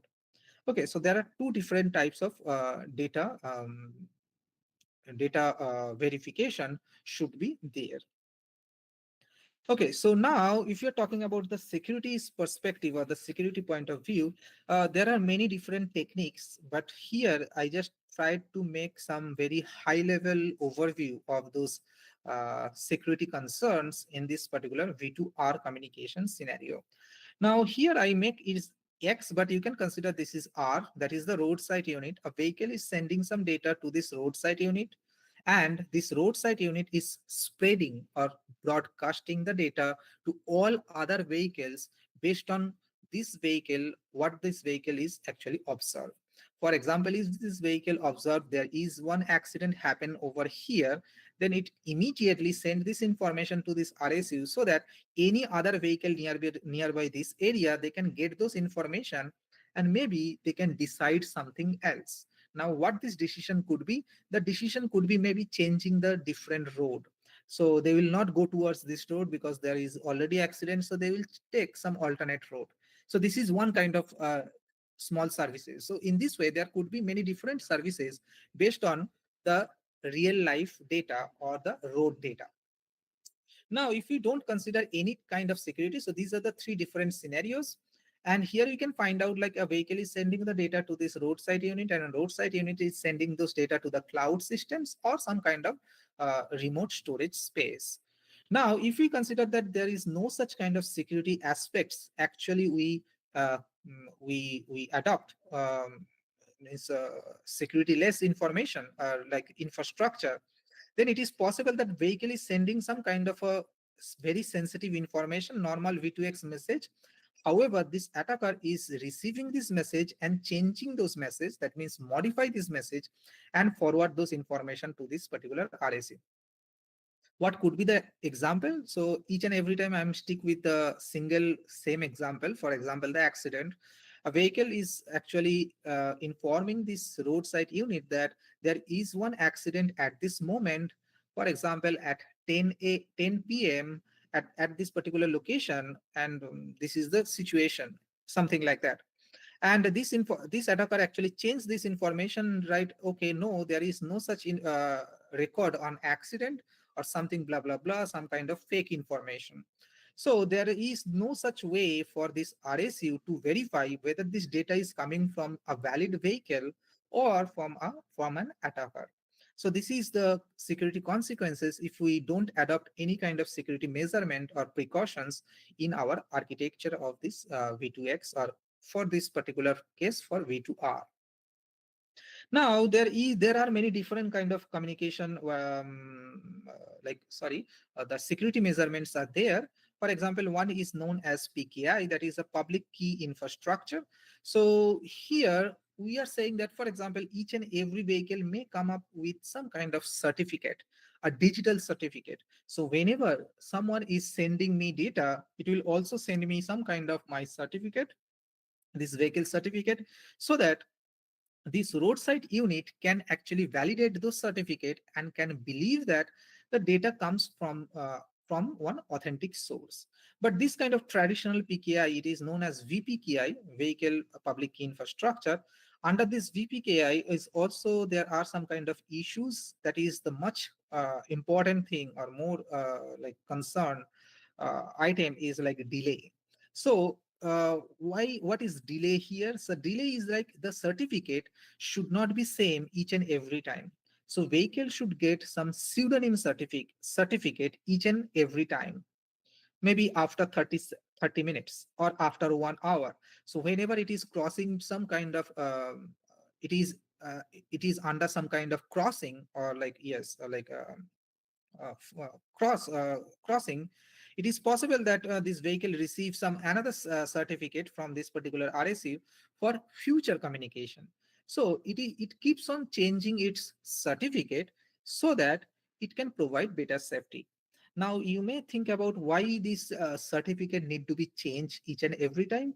It is actually important to what is it to provide the vehicle anonymity, because in V2X communication or vehicular communication, very typical situation, that each and every time if you use the same static certificate, then it is very much possible or like insecure that any attacker can trace your presence or your locations. How? For example, this vehicle is keeps on sending the one public certificate. As you know, the certificate is public. So certificate is actually being transmitted from here to here. So vehicle, this attacker is captured the certificate.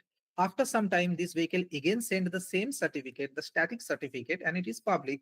So each and every time this attacker is receiving some certificate, and based on the certificate, an attacker can trace this vehicle's location. Because I skip many of those details. What? Because, for example, this vehicle also sends this location information as well as the certificate at the same time to this RSU. So based on those kind of information, attacker is like it is possible attacker can get the certificate and find them, find the one relationships between the certificate and its locations.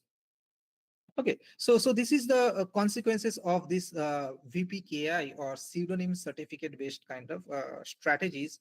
Although we can ensure some kind of protection against this kind of issues, however, there are some kind of delay which may not be very realistic for real-time communications.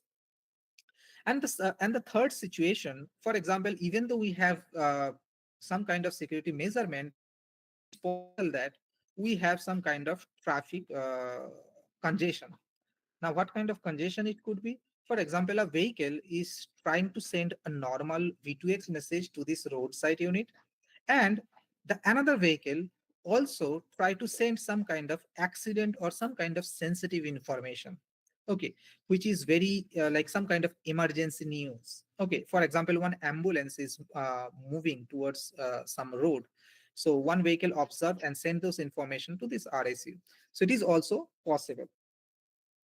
So in this way, it is possible that this vehicle is sending some normal message and this vehicle is sending some kind of sensitive message. Now, how we can provide different communication channel for different services. So that is also very useful and important, which is provided by or ensured by US FCC committee members. So they said that if we are talking about some sensitive data transmission, we'll use some specific communication channel, and for normal regular data, we'll use another communication channel. Okay, so based on two different communication channel, we can control or we can actually make some balance between this trade-off. Okay, so these things we have already discussed. Anyway, regardless those PKI or regardless those latency or no such kind of security issues. So now nowadays we are much more focusing on again the fast communication rather than reliable communications. Now, fast communication means we can compromise. Means theoretically we don't want to compromise, but in practical situation it is possible that we are ready to compromise a little bit data, but we are mainly focused on this communication speed. Okay, so as long as we can get some faster data response or some kind of response, we are happy with that architecture, regardless whether it is a strong security equipped architecture or not. So in this way, in this actually or case, we have designed one authentication protocol, and I'd like to share a little bit in a brief manner. So this year, actually, we designed one algorithm which is known as anonymous. So here we're trying to provide the vehicle's anonymity.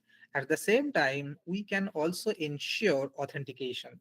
So it is something like your anonymous authentication. What does it mean? Mainly our work based on V2R communication scenario, which is like V2R communication. Now V2R means vehicle can send some data, RSU also can send some data, but in this particular context or in this protocol, we are mainly highlighting about the vehicle's privacy. Now, privacy could come into this picture in two different ways. The first one is vehicle's identity hiding concept, and the second one is vehicle's location uh, tracing concept. Means we don't want to trace vehicle, or we cannot trace vehicle's location. So in this way we can actually ensure vehicle's overall privacy. Okay, so this protocol actually has some communication scenario. For example, this is the communication scenario. This is the standard communication scenario for VANET or vehicular ad hoc network. So as you can see, there are different kind of communication links. For example, V2V, V2R. So a vehicle is sending some data to this roadside unit, or this vehicle is sending some data to another vehicle. Okay, now it is possible that, and most importantly, this V2V, V2R, all those communication actually are in public medium. Okay, they are using public internet to transmit the data, and that's the reason why we need security.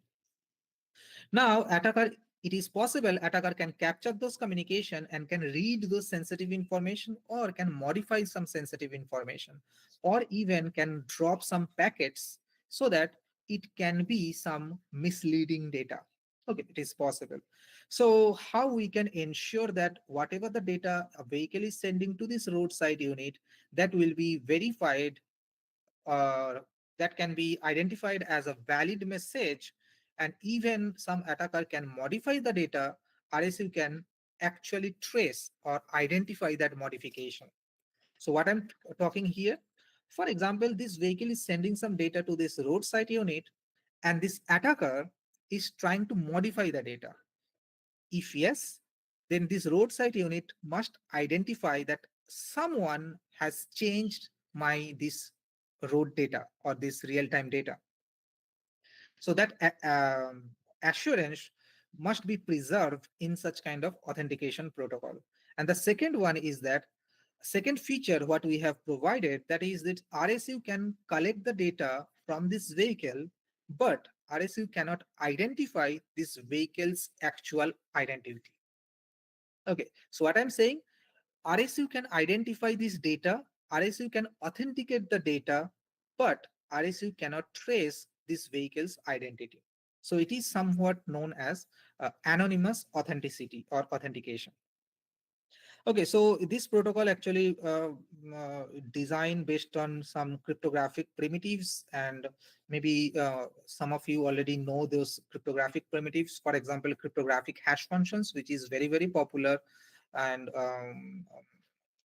it is being used for many different kind of applications, not only for VANET or vehicular communication. It could be anywhere where cryptographic scheme has been designed, means most of the cases. So hash functions, what hash functions does, hash functions typically take some random length bit string or binary string to produce some kind of fixed length binary string. Okay, so it is a one-way functions. That means the inverse is not possible. Means if you can give x, I can compute y or h of x, but I cannot actually get x from the output. So this is the one-way property, and there are some kind of collision resistance property. So I'm skipping those technical details. So another cryptographic primitives that we have used in this protocol, that is known as bilinear pairing. So bilinear pairing is, in this particular case, we have used some symmetric nature of this bilinear pairing. And here, as we know that this bilinear pairing works based on three different properties. The first one is the bilinearity property. And this property suggests that if we have such kind of settings, again, I'm skipping those much technical things and just try to give you some high level overview. So this kind of function, and if we have this kind of functions for some specific input, I can have calculations just like this. Okay, so this bilinear pairing is very, very useful component in this cryptographic protocol.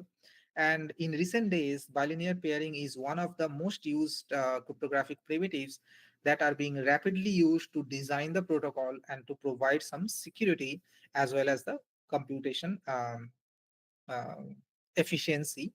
Means we can actually optimize this bilinear pairing, and we can use it also. Okay, so our protocol is based on three different principles. The first one is the session key, and the second one is the authentication robustness, and third one is computational Diffie-Hellman problem. Okay, so the session key, as you know, most of us, for example, we log into a Facebook account, and during a particular session, we will generate some kind of session key. And that session key will be used and will be active until that session is closed, or session is expired, something like that. So in our actually authentication systems, that is V2R communication systems, also we do consider some kind of session key generation and session key agreement. And also we have that authentication robustness. Now, what is this authentication robustness suggest? Most of schemes we have seen in the literature, they used one-side authentication. What does it mean? For example, I am the vehicle, I am sending the data to the RSU, and once RSU receive the data, is just verify it comes from valid valid vehicle or not. Okay, but there is another kind of situation also is possible. For example, I am the vehicle, I'm sending some data to the RSU, and RSU also send me some acknowledgement. And based on this acknowledgement, I am deciding something else. Okay, or I am executing some different services.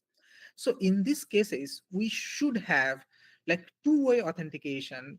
That means when RSU receives some data, RSU can authenticate a vehicle. At the same time, it is also possible vehicle can also authenticate RSU. So that is the robustness actually we are highlighting in this protocol. And this is another kind of mathematical problem. So I'm just skipping this problem. So this is some kind of computational problem or complexity. So we are assuming that if we have some kind of mathematical instance like g power x, g power y mod p, then it is very difficult to calculate g power xy if we don't have bilinear pairing. Okay, so those are some kind of mathematical problems which we consider to design the protocol. And this is the model overview, basic overview. So here you can see that we have so very simple diagram. Here you can see that we have multiple vehicles, for example, and each of these vehicles should come with this two different unit. The first one is onboard unit, that is the communication device. That means vehicle can communicate with other using this device or this component. Another one is this TPD, which is known as tamper proof device. This device is a small storage space where we store some keys, cryptographic keys, for example secret key. Okay, so these are some two different units we typically consider in a vehicle. One is the communication unit, another one is the computation unit or storage unit, securely stored. Now, for example, like this vehicle, any of these vehicle, both are all are in the same group. So first, a vehicle needs to get a registration or get some kind of secret keys and authentication keys via some secure registration. So this is known as secure registration. Once the vehicle actually registered with this registration center, then it can receive those secret key. Now those secret key are being stored actually inside this TPD. Now, once I have the cryptographic key, I have done the registration. That means now we are good to go. And this vehicle can actually exchange the data with this roadside unit in secure manner using the key. Okay. Now, once this RSU receives the data, it has the choice whether this RSU will execute a single vehicle authentication process or a batch version or batch data authentication process. Okay, so these are the two different features for vehicular communication systems, like for the RSU point of view. Now, why this batch authentication is very important? Batch authentication is very important when, for example, multiple vehicles or many vehicles are coming at the same time towards this RSU. Then RSU cannot execute or RSU cannot authenticate a vehicle individually as like your single authentication. At that moment or in that particular case, RSU will execute a batch of vehicles or a group of vehicles. They will authenticate those group of vehicles so that RSU exactly can reduce the overhead. So batch authentication actually reduces overhead and single authentication will provide the much more security. Okay, so we have several phases. So we have 5 different phases in our protocol. The first one is the system initialization, vehicle registration, RSU registration. And here we have this authentication part for the single vehicle or the single data authentication. And the last phase is known as batch authentication. Okay, so I briefly discuss how the protocol looks like here. So yeah, so before having this vehicle registration or RSU registration, indeed it is required that registration center. This is my typo. It should be RC, not TA, but we are just assuming this is the trusted authority, which is actually executing some set of keys, some public key, some private key, in order to proceed with this vehicle registration as well as this RSU registration. Now, once actually it has all those secret key and the public key, then this vehicle comes into this picture and vehicle sends some its information, for example, its ID to this registration center, and registration center will use some kind of secure trapdoor one-way function to calculate some security tokens, and finally it generates the secret key and sends those secret key back to this vehicle. And what does it mean by it sends the data to back to the vehicle? It means that it securely store those data on this TPD, the tamper-proof devices. The similar kind of operations also are being done for this RSU registration. However, their IDs are different, so you can consider that the computations and all those security token will be different. Okay, so this is the secret key for this RSU. Now, how the authentication is being done? So authentication is based on the fundamental concept of this DSRC, that is dedicated short range communication. So as you may know that when a vehicle actually is nearby to some traffic light or roadside unit. I'm talking about in autonomous vehicle scenario, not like every vehicle scenario that a vehicle can send some data. I'm considering that DSRC is already applied or is already there in that communication scenario. So once the vehicle actually comes into the picture or comes to the near to the RSU, then it receives some broadcast data. Okay, so RSU actually sends those data. Sends means it broadcasts the data. If vehicle is nearby to this RSU, this vehicle will receive the data. So RSU actually prepared one broadcast message and actually broadcast those data. And vehicle once comes into this region or this range, then this vehicle receives this broadcast message, and based on that, it will calculate some kind of challenge. And this authentication protocol is depends on CRP concept, that is challenge response pair based concept. So initially this RSU send one challenge to this particular vehicle, and vehicle responds with some kind of another answer, and RSU solve the answer and generate another challenge, and this vehicle solves that particular challenge and finally generate the answer or the response, and that's why it is known as CRP, that is challenge response based protocol or like pair based protocol. Now this RSU, what this RSU does, RSU simply receive this last data, and based on this data, it generate one session key. And here you can see that this vehicle actually has already the session key generated. How it generates based on all those data.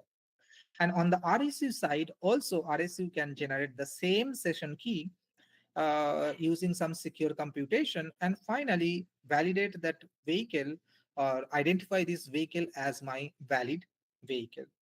Now, here I again skip all those technical details. Now, validate means what? It validates the vehicle or vehicle information without identifying vehicle's real ID. Okay, so that is known as anonymous authentication or conditional privacy preserving vehicular, like vehicle authentication. So I can identify who you are. Okay, you are a valid or not, but I don't know what is your ID or what is your actual identity. Okay, so that is something your anonymity we can preserve using this communication pattern. Anyway, so this is the batch authentication. So batch authentication, as I have just said, like it is not possible for this RSU to to verify this vehicle or each and every vehicle one by one. It is possible that some group of vehicle coming together at the same time or similar time within some threshold limit. If yes, then RSU can execute some batch authentication just to reduce its overhead. So how RSU will reduce its overhead? Indeed, those vehicle has option. So if this vehicle is actually sending some data, just like this BD batch data, this RSU will collect uh, this BDI from this vehicle, BDI from this vehicle, BDI from this vehicle, and so on. And it will collect it and it will store in its queue. Okay. Now, once this RSU feel like, okay, now I'm done with all those input data.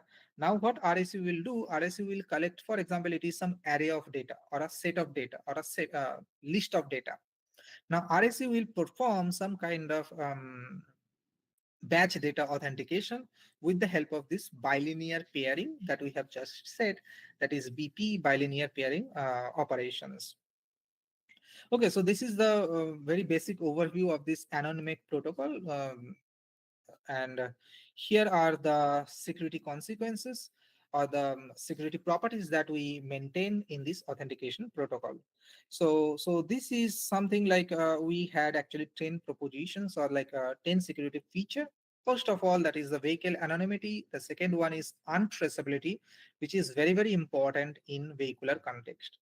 Like, for example, if RSU can trace each and every vehicle uniquely, and if that RSU is compromised by some attacker, then attacker also can trace all the vehicles location. So untraceable communication is very, very important, and anonymous communication is very, very important. The next one is the feature of this robust authentication. the fourth feature that we have provided, that is a session key agreement.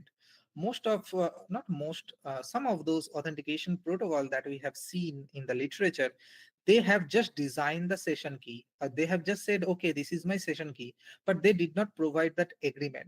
Now, what this agreement means? Agreement means that the vehicle should convince on the session key. At the same time, RSU also will convince on the same session key. So both sides should convince on each other and will believe that, and must believe that, the same key they are holding or they are actually dealing with. So that is the agreement. Some of those protocols we have seen, they don't have this agreement. They just design the session key. So that is our robust notion, or more or better security feature. Since we have this untraceability, we can also say this location privacy preservation property we can also maintain in this protocol. Another vehicle, another V2R communication scenario, another issue is that is the replay attack. Now, what is this replay attack means? For example, I'm on vehicle and I'm sending one information. Okay, at this moment there is one accident. After some time, I'm the attacker. Also, I'm the vehicle. That means insider attacker. And I'm keeps on sending the same information again and again and again and again to the same RSU.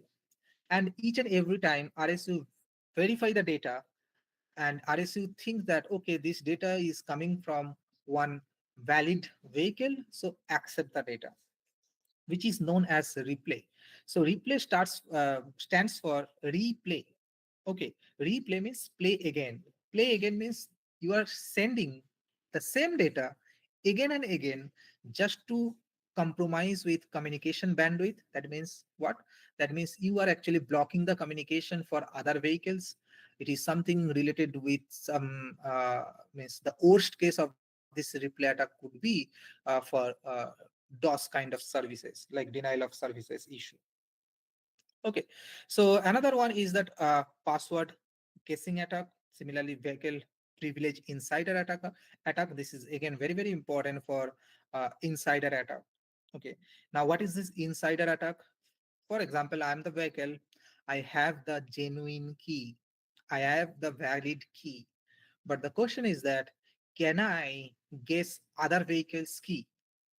Okay, now if I need to guess some other vehicle's key, there are two different types. The first, I am not a registered vehicle. And the second scenario is I am one registered vehicle.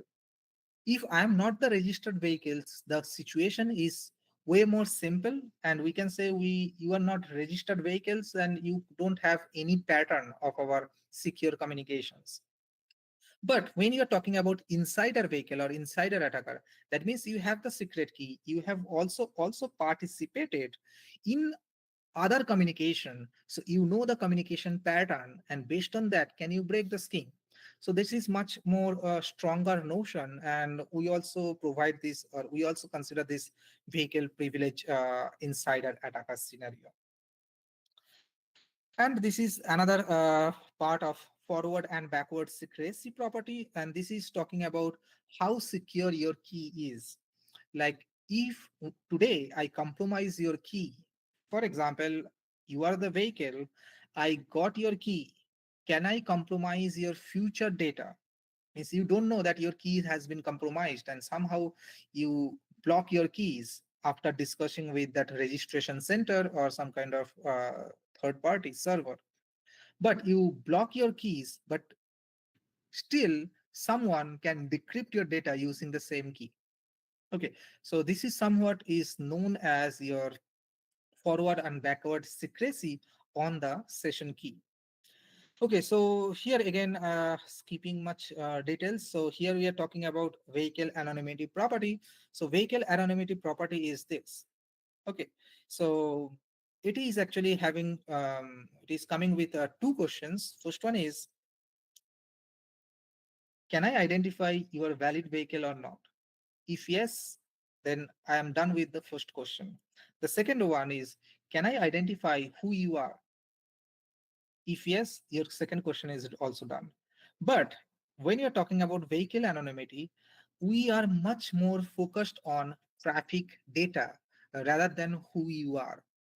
For example, in your area, there are multiple vehicles are moving towards or roaming here and there. Okay, and they're capturing some data and forward those data to the roadside unit. Is it really required that RSU should know those vehicles information? The answer is probably not. So maybe RSU will only focus on what you have captured, send me. And if I know that you are valid, that's it. So I'll just consider those road data and keep it in my database for some machine learning analysis or something other analysis. But do I need your identity? Probably not. And if you say no, I need your identity, that means again that vehicle traceability should be there. So vehicle's location privacy could be compromised. So here we have you use this concept that I know who you are valid or not, but I don't know who you are. But again, another question will come into the picture. If I cannot trace a vehicle identity or vehicle's identity, is it something not good for our scheme? The answer is yes, it is not always good. In case, for example, you are a valid vehicle, you send one fake data, okay, and somehow you are the insider attacker. Insider attacker means you have the key, you send the data, but the data itself fake. Okay, so RSU cannot identify your data is valid or not. RSU can identify data is coming from a valid source. Okay, in our protocol. So again, RSU can accept those fake data, and later during this analysis, maybe those data has been identified as fake data. So is there any tracing property should be there or not? So the answer is yes, it should be required that tracing property should be there. So tracing property says that in case I identify the data itself a fake data, then there would be some way to trace the vehicle. In normal communication, I will just focus on the data. As long as you are valid, I'll accept the data and I'll process for further. Traffic control center will process those data. But at any moment, if I identify those data, whichever you have sent me itself, it is a misleading data or a fake data, then can I trace that vehicle who has sent the data? So we have also provided such kind of feature, and that's why we say that it is not vehicles full anonymity. It is vehicles conditional anonymity. Conditional anonymity means when I'm sending a correct data, I don't need your actual ID. But in case I identify that you have sent me one misleading data, then I can actually identify who has sent me those data. Okay, so that is some vehicles conditional anonymity that we have provided. Similarly, untraceability also we have provided using some random nonce. Like nonce itself random means it's nonce. And also we have provided some kind of session key agreement. So session key agreement, as I have just said, like vehicle should convince that whatever the session key this vehicle will be using for future communication, that is correct and that requires this RSU's participation. Similarly, RSU also should convince on the same key on RSU side, and RSU should identify that yes, this key actually is generated based on this vehicle's participation. Means both of these parties involved in this communication to generate these keys without having any third party. So their keys is having this strong session key agreement property. Location privacy breach, it's very, very important when we are actually connecting with this V2X communication. And if you're talking about 5G based V2X communication, that is the futuristics, maybe after a couple of years, we can find out this CV2X concept, which is known as cellular based V2X communication. So we'll be no longer using any wireless communication or DSRC based communication. We have some kind of 5G, 6G communications, what is it, internet. And with the help of this cellular internet, I'll be able to send the data.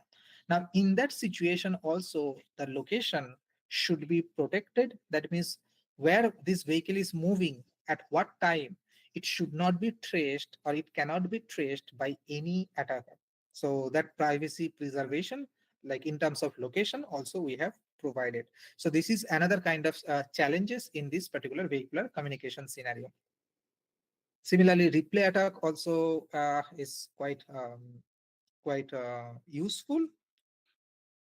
Like useful means resisting this replay attack is quite required in V2X communication. Now, what is this replay attack? For example, this user is trying to send some data to this server, and we are assuming that we don't have proper strong authentication mechanisms.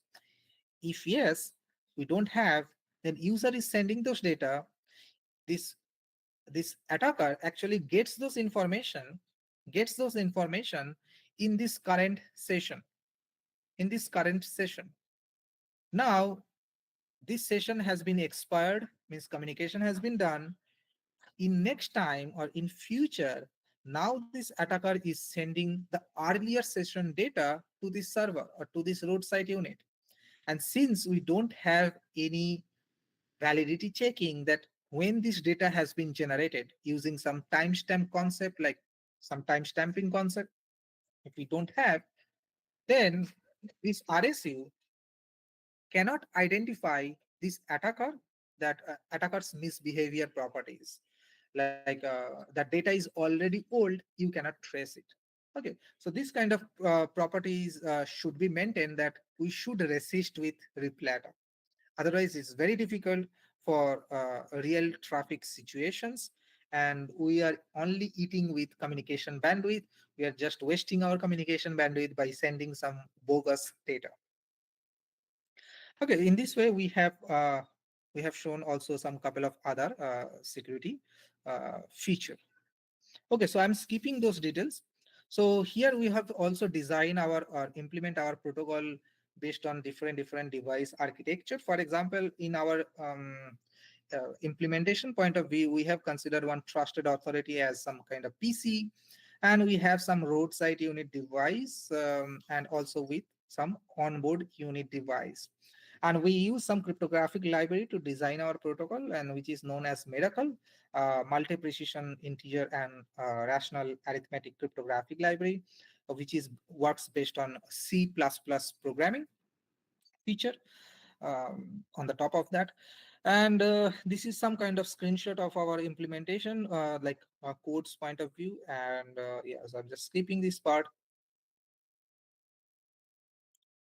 Okay, so our code is also public, and it is already available in GitHub.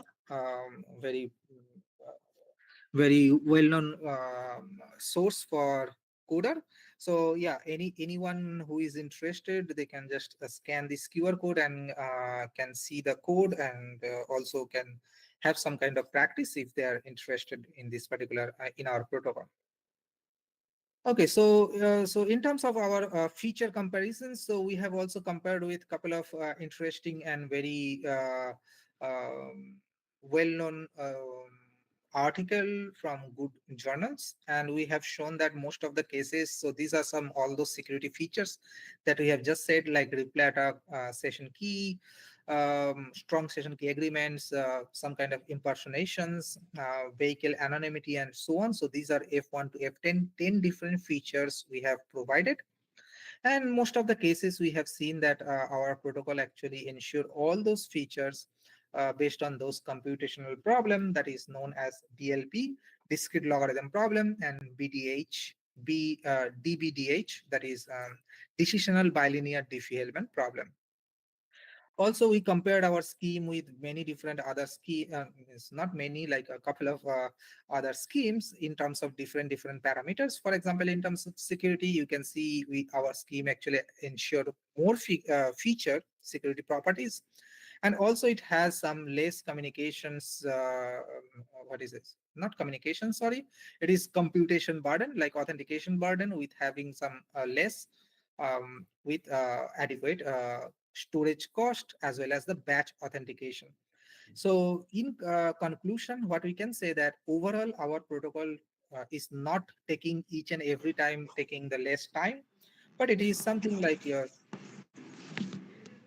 your adequate um, functional requirement with more security feature.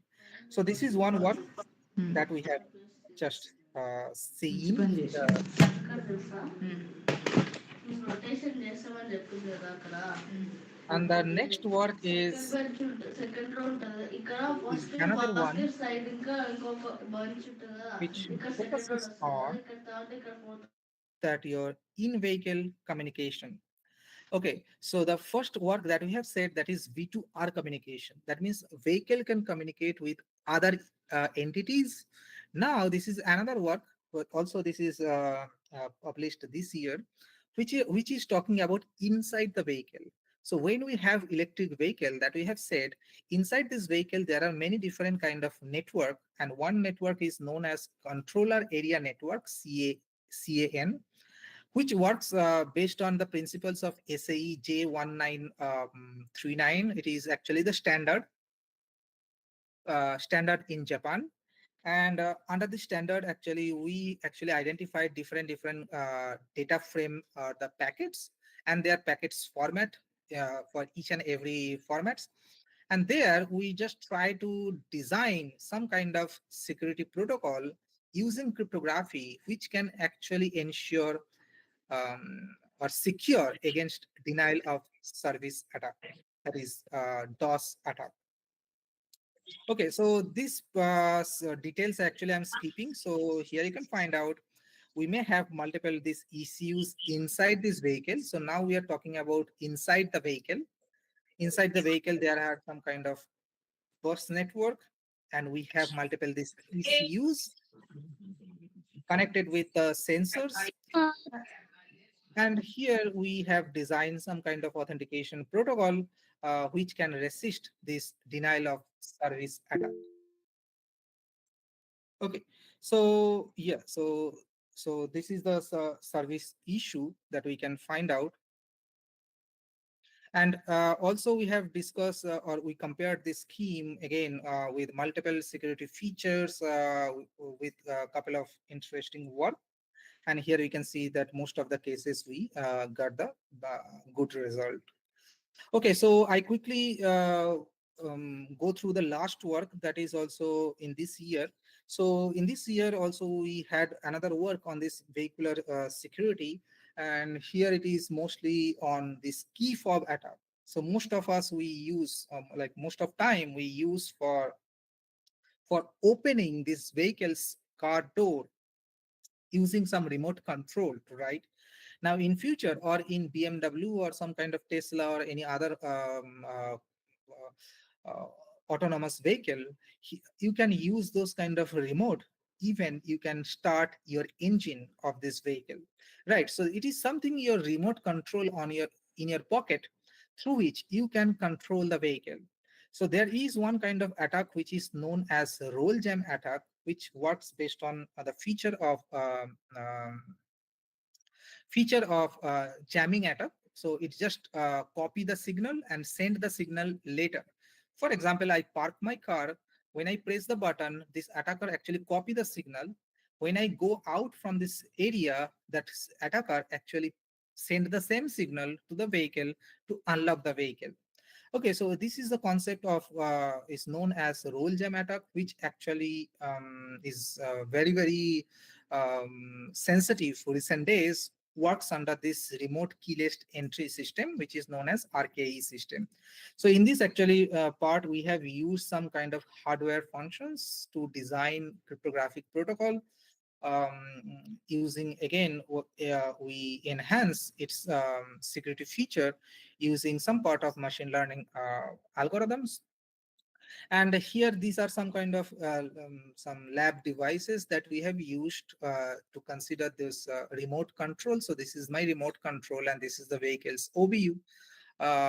Here we just use Raspberry Pi, and also we have some hack RF1. So this is something attacker device.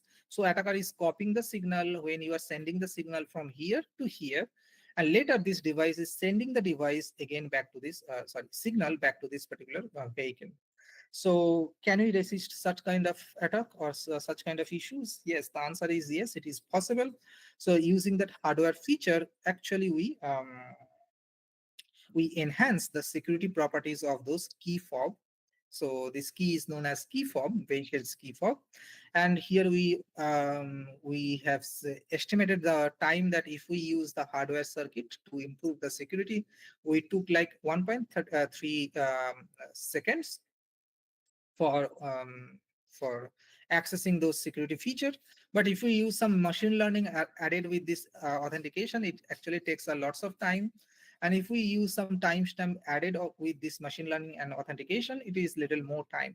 So this is experimental level checking. But anyway, so those results are adequate. Anyway, so without taking much time, so here we come to the conclusion of this today's talk. So basically, we were discussing about vehicular communication scenarios, different scenarios, and in these scenarios we discuss three different communication scenario. The first one is vehicle is communicating with a roadside unit, that is the external unit, and what are the security properties we can consider during this communication. Another communication scenario that we considered, that is inside the vehicle, that is the controller area network. um, that inside the network, how we can design some cryptographic protocol and what are the security concern, for example, denial of service attacks or spoofing attacks or jamming attacks, those kind of things. And the last protocol we discussed, that is in terms of key fob attack, it is very useful recent days. Like it is, we observed that, for example, you park your car using that remote, and after coming back from any engagement or event, you found that your vehicle is not in that at that parking lot. What happened, that someone actually copy your signal and actually send the signal again to the vehicle, so that the vehicle actually cannot detect whether that signal is already used or this is the new. So poor security inadequate security protocol or security measurement can lead to those kind of security vulnerable like misuses. Okay, so recently also we are doing with or dealing with the post-quantum version of this V2X security. So how we can design some lightweight post-quantum cryptographic solutions for such kind of communication scenarios that just now we have discussed, for example, V2R, in-vehicle security, or even key fob. So without taking much time, so here I conclude the slides, and thank you very much. Thank you all for your attentions.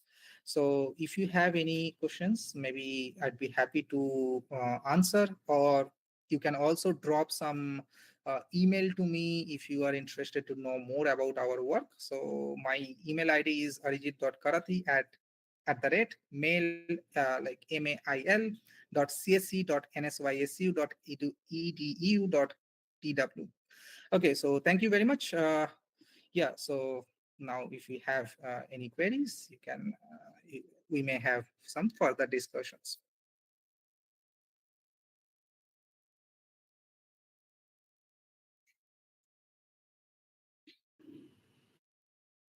Any question from participants?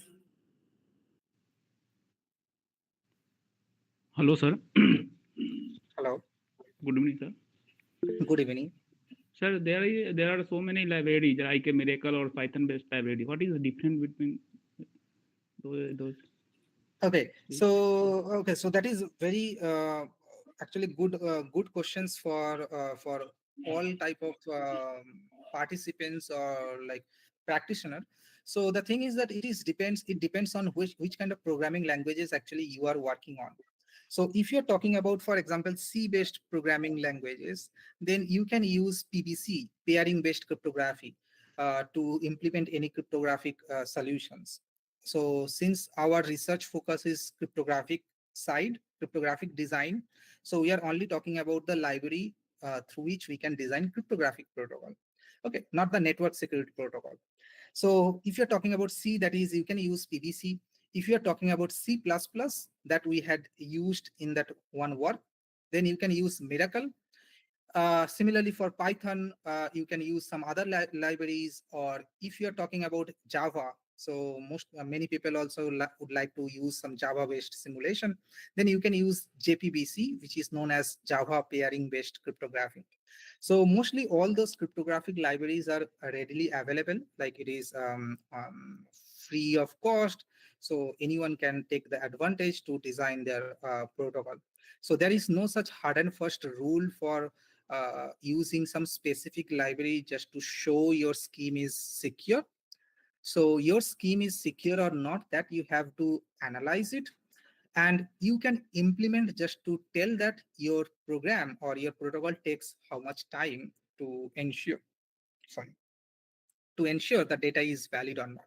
Okay, so yeah, so if you ask me, I would suggest that you can go for Java or Python, because most of the TCU or some kind of OBU devices, whichever works based on some kind of Linux flavored operating systems, there you can use Python very easy way or easy manner to implement some code. Or you can also use some C++, but Java, maybe most of the OBU could not support those kind of Java, because Java is very high level language and it needs lots of memory space, and OBU actually doesn't come with a large space or large computation or high-end device. It is something like your lightweight device. So C++ will be better in terms of efficiency.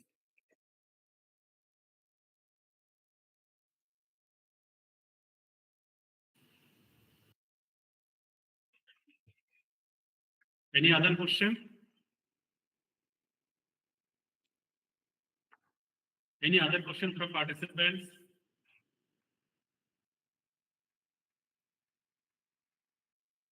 Good evening, sir. Good evening. Excellent presentation, sir. I have one doubt, sir. Sir, you were telling that urgent message and there is a normal message, how they are conveyed to the next device. Like you were telling something about that. I could not understand that. Okay. Okay. Yeah. So that is also very, very important, because I skip much details on those things. So there are two different kind of services in V2X we typically consider. Okay, so the first one is something like your sensitive message passing service. Another one is infotainment related service. Okay, there are two different kind of services. When you are talking about infotainment related services, what could be? For example, you are in the car and you are watching video using the vehicle's service. Okay, or for example, you are updating your firmware software using some cloud. Okay, so which is related with your infrastructure, or which does not, or which is not very sensitive information. For example, you are watching movies, could not be any sensitive things, or you are playing some video game using the vehicle's internet, for example, or using vehicle's cloud, VCC, vehicle's cloud. So those are not like sensitive services. Now, sensitive services, I mean what? It is something like your traffic related services. For example, there is one service called BSM, Basic Safety Message, which is known as BSM. Now, BSM is something under that US FCC standard. So basic safety message means a vehicle is moving, for example, an ambulance is moving. So time to time, this ambulance will broadcast those BSM messages. Okay, now what is the sensitive means? It means it is very important for me. I need to get those data and I need to react quickly. Okay, you can pause your video, like YouTube video, or you can pause a little bit your game. But for example, when ambulance is passing, it is our responsibility. We need to give a space so that ambulance can move very quickly, for example. So in this way, or some kind of accident related happens, or something like a traffic congestion. So we need to share those information to the source or to the sync node very quickly. Okay, we cannot accept, or we cannot tolerate delay. So if such kind of services where delay is very sensitive issue, we cannot compromise with any delay, that kind of services could be considered as your sensitive services, or like more secure services. Okay, sir. Means there means it's some code is given for the particular message. This is a sensitive. No, non-sensitive. No. For example, that we have said BSM, basic safety message. So this is by default. So there are different types of messages. Okay, and for different types of messages, we have different communication bandwidth. Okay, so if we are talking about BSM, so BSM typically comes with location information, speed information, vehicles identity information, some of those information, so that if one vehicle is sending that BSM to another vehicle can read those information and can react quickly. Okay, so if one message is BSM type, then it will use a different communication channel. Now, who will decide which communication channel I have to use? That onboard unit will decide. So onboard unit is already installed inside a vehicle. So if you are trying to send one sensitive message, or sensitive means I'm not saying private message, I'm saying like time critical data, okay, or time sensitive data. So those information, if they come or sensor actually capture those data, then OBU will automatically choose that particular channel to send that particular data. Okay, sir. Got it, sir. Thank you so much, sir. Yes, so there is no particular code for that. Means code you can design it, but the concept is that OBU will switch based on your service requirement. If you are talking about a typical service which is not a time sensitive or time critical, then it will use different communication channel. Okay, sir. Okay, sir. Got it, sir. Thank you so much.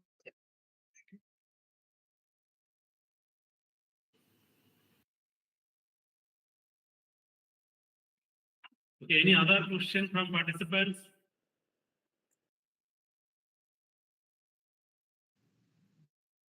The session was really very much interesting and interactive, and you have Thank you. things insightfully. Hello. Sir, I have learned one thing, that is Hello. right? You have Hello. told there may be something attacker can Hello. capture the signals. I think one participant is trying to speak, or Professor Pramod Hello. Kumar. Hello. Yes. Hello, sir. Can you suggest me some Hello? site? Hello. Yeah. Can you suggest me some site where I draw the graph or diagram in better way? sorry, I couldn't get you. Could you please come Can in? you suggest me some site name where I draw a diagram or draw a graph Oh. in better? You mean like the figure drawing something? No, he is. Yeah, diagram. Yeah, Figure or graph.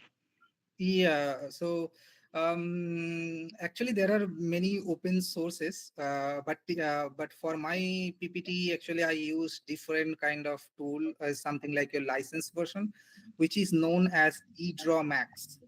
Okay, so maybe in the chat box I type the name. If you are interested, you can take a look. That's why I'm eDraw. asking. That is your figure and graph is good.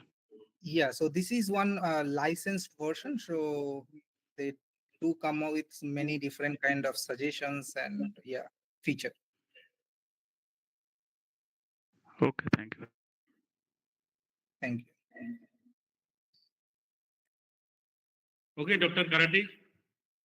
Yeah, thank you, Dr. Burman, for having me here. So it's The really, session was really very much interesting.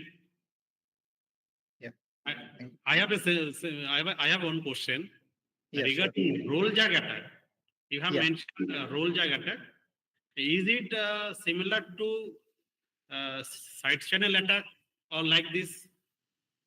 Oh no, so role jam attack is kind of like replay and retransmit, not replay, capture and retransmit. Okay, so role jam, so they give a different name as a role gem in vehicular context. But if we break down the concept in cryptographic point, it is just capturing the signal. So attacker is capturing some signal based on its own device, capturing devices. So here we have used hack RF1, that kind of device, to capture the signal and copy the signal and store it in my space. And then I am sending those data again later, maybe tomorrow or something, some other day. and Okay. send those particular signal to the vehicle. Now vehicle already know that this signal comes from originally from my remote control. I am getting again the same signal and it is must be valid, but vehicle cannot identify it is already used signal or not. Okay, so that is something the role jam attack. But when you are talking about side channel attack, so side channel attack is something like when you are sending some data, it will try to break the secrecy of the data. Okay. For example, I am sending one cipher text, for example, and it will try to identify the secret key based on the entropy of that cipher text, how you have generated. It is little different. Okay. Hmm. I think in that case, the distance between the attacker and the vehicle Hmm. should be Exactly, should be in communication range. right. For example, if one attacker is trying to capture the vehicle, he or she must need to be in the parking lot. In the parking lot, right. Yeah, maybe not in direct communication, but somehow, maybe inside another car. Right. Yeah. Okay, thank you. I think participants don't have any other questions. Sure. And thank you very much again. And for any other formalities, I will contact you through So WhatsApp. there is no issue. Okay, sure. Thank you. Okay, thank you, sir. Thank you. Okay, thank you. So bye bye. Have a great day. Thank you. Okay. Good night. Good night. Signing off. Bye bye. All the participants, I hope you have responded to the poll already. We have received already how many response?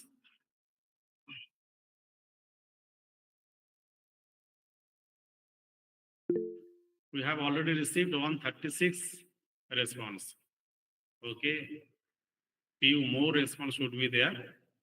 Okay, no problem. We're just going to close the session. Sir, hello. Hello. Sir, I have some suggestion. Can you give me? Please, Sir, please. there is a need of break between the session. Okay. Break of 5 minutes. Mm, Yes, we can. whatever you want, sir. We can do that, obviously. But the matter is that, for today's case, first session have been lasted for another 10 to 15 minutes. So second session was already delayed. In that case, yes, we can restrict the sessions to complete that session within time, and we can take a break of 5 minutes between two sessions. Okay, nice suggestion, Professor Pramod Kumar. Okay, thank you, sir. Thank you, sir. Okay. Good night, everyone, and thank you very much for your patience and your for your cooperations.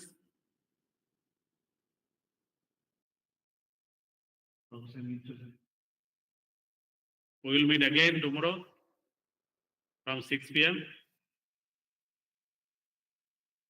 Thank you.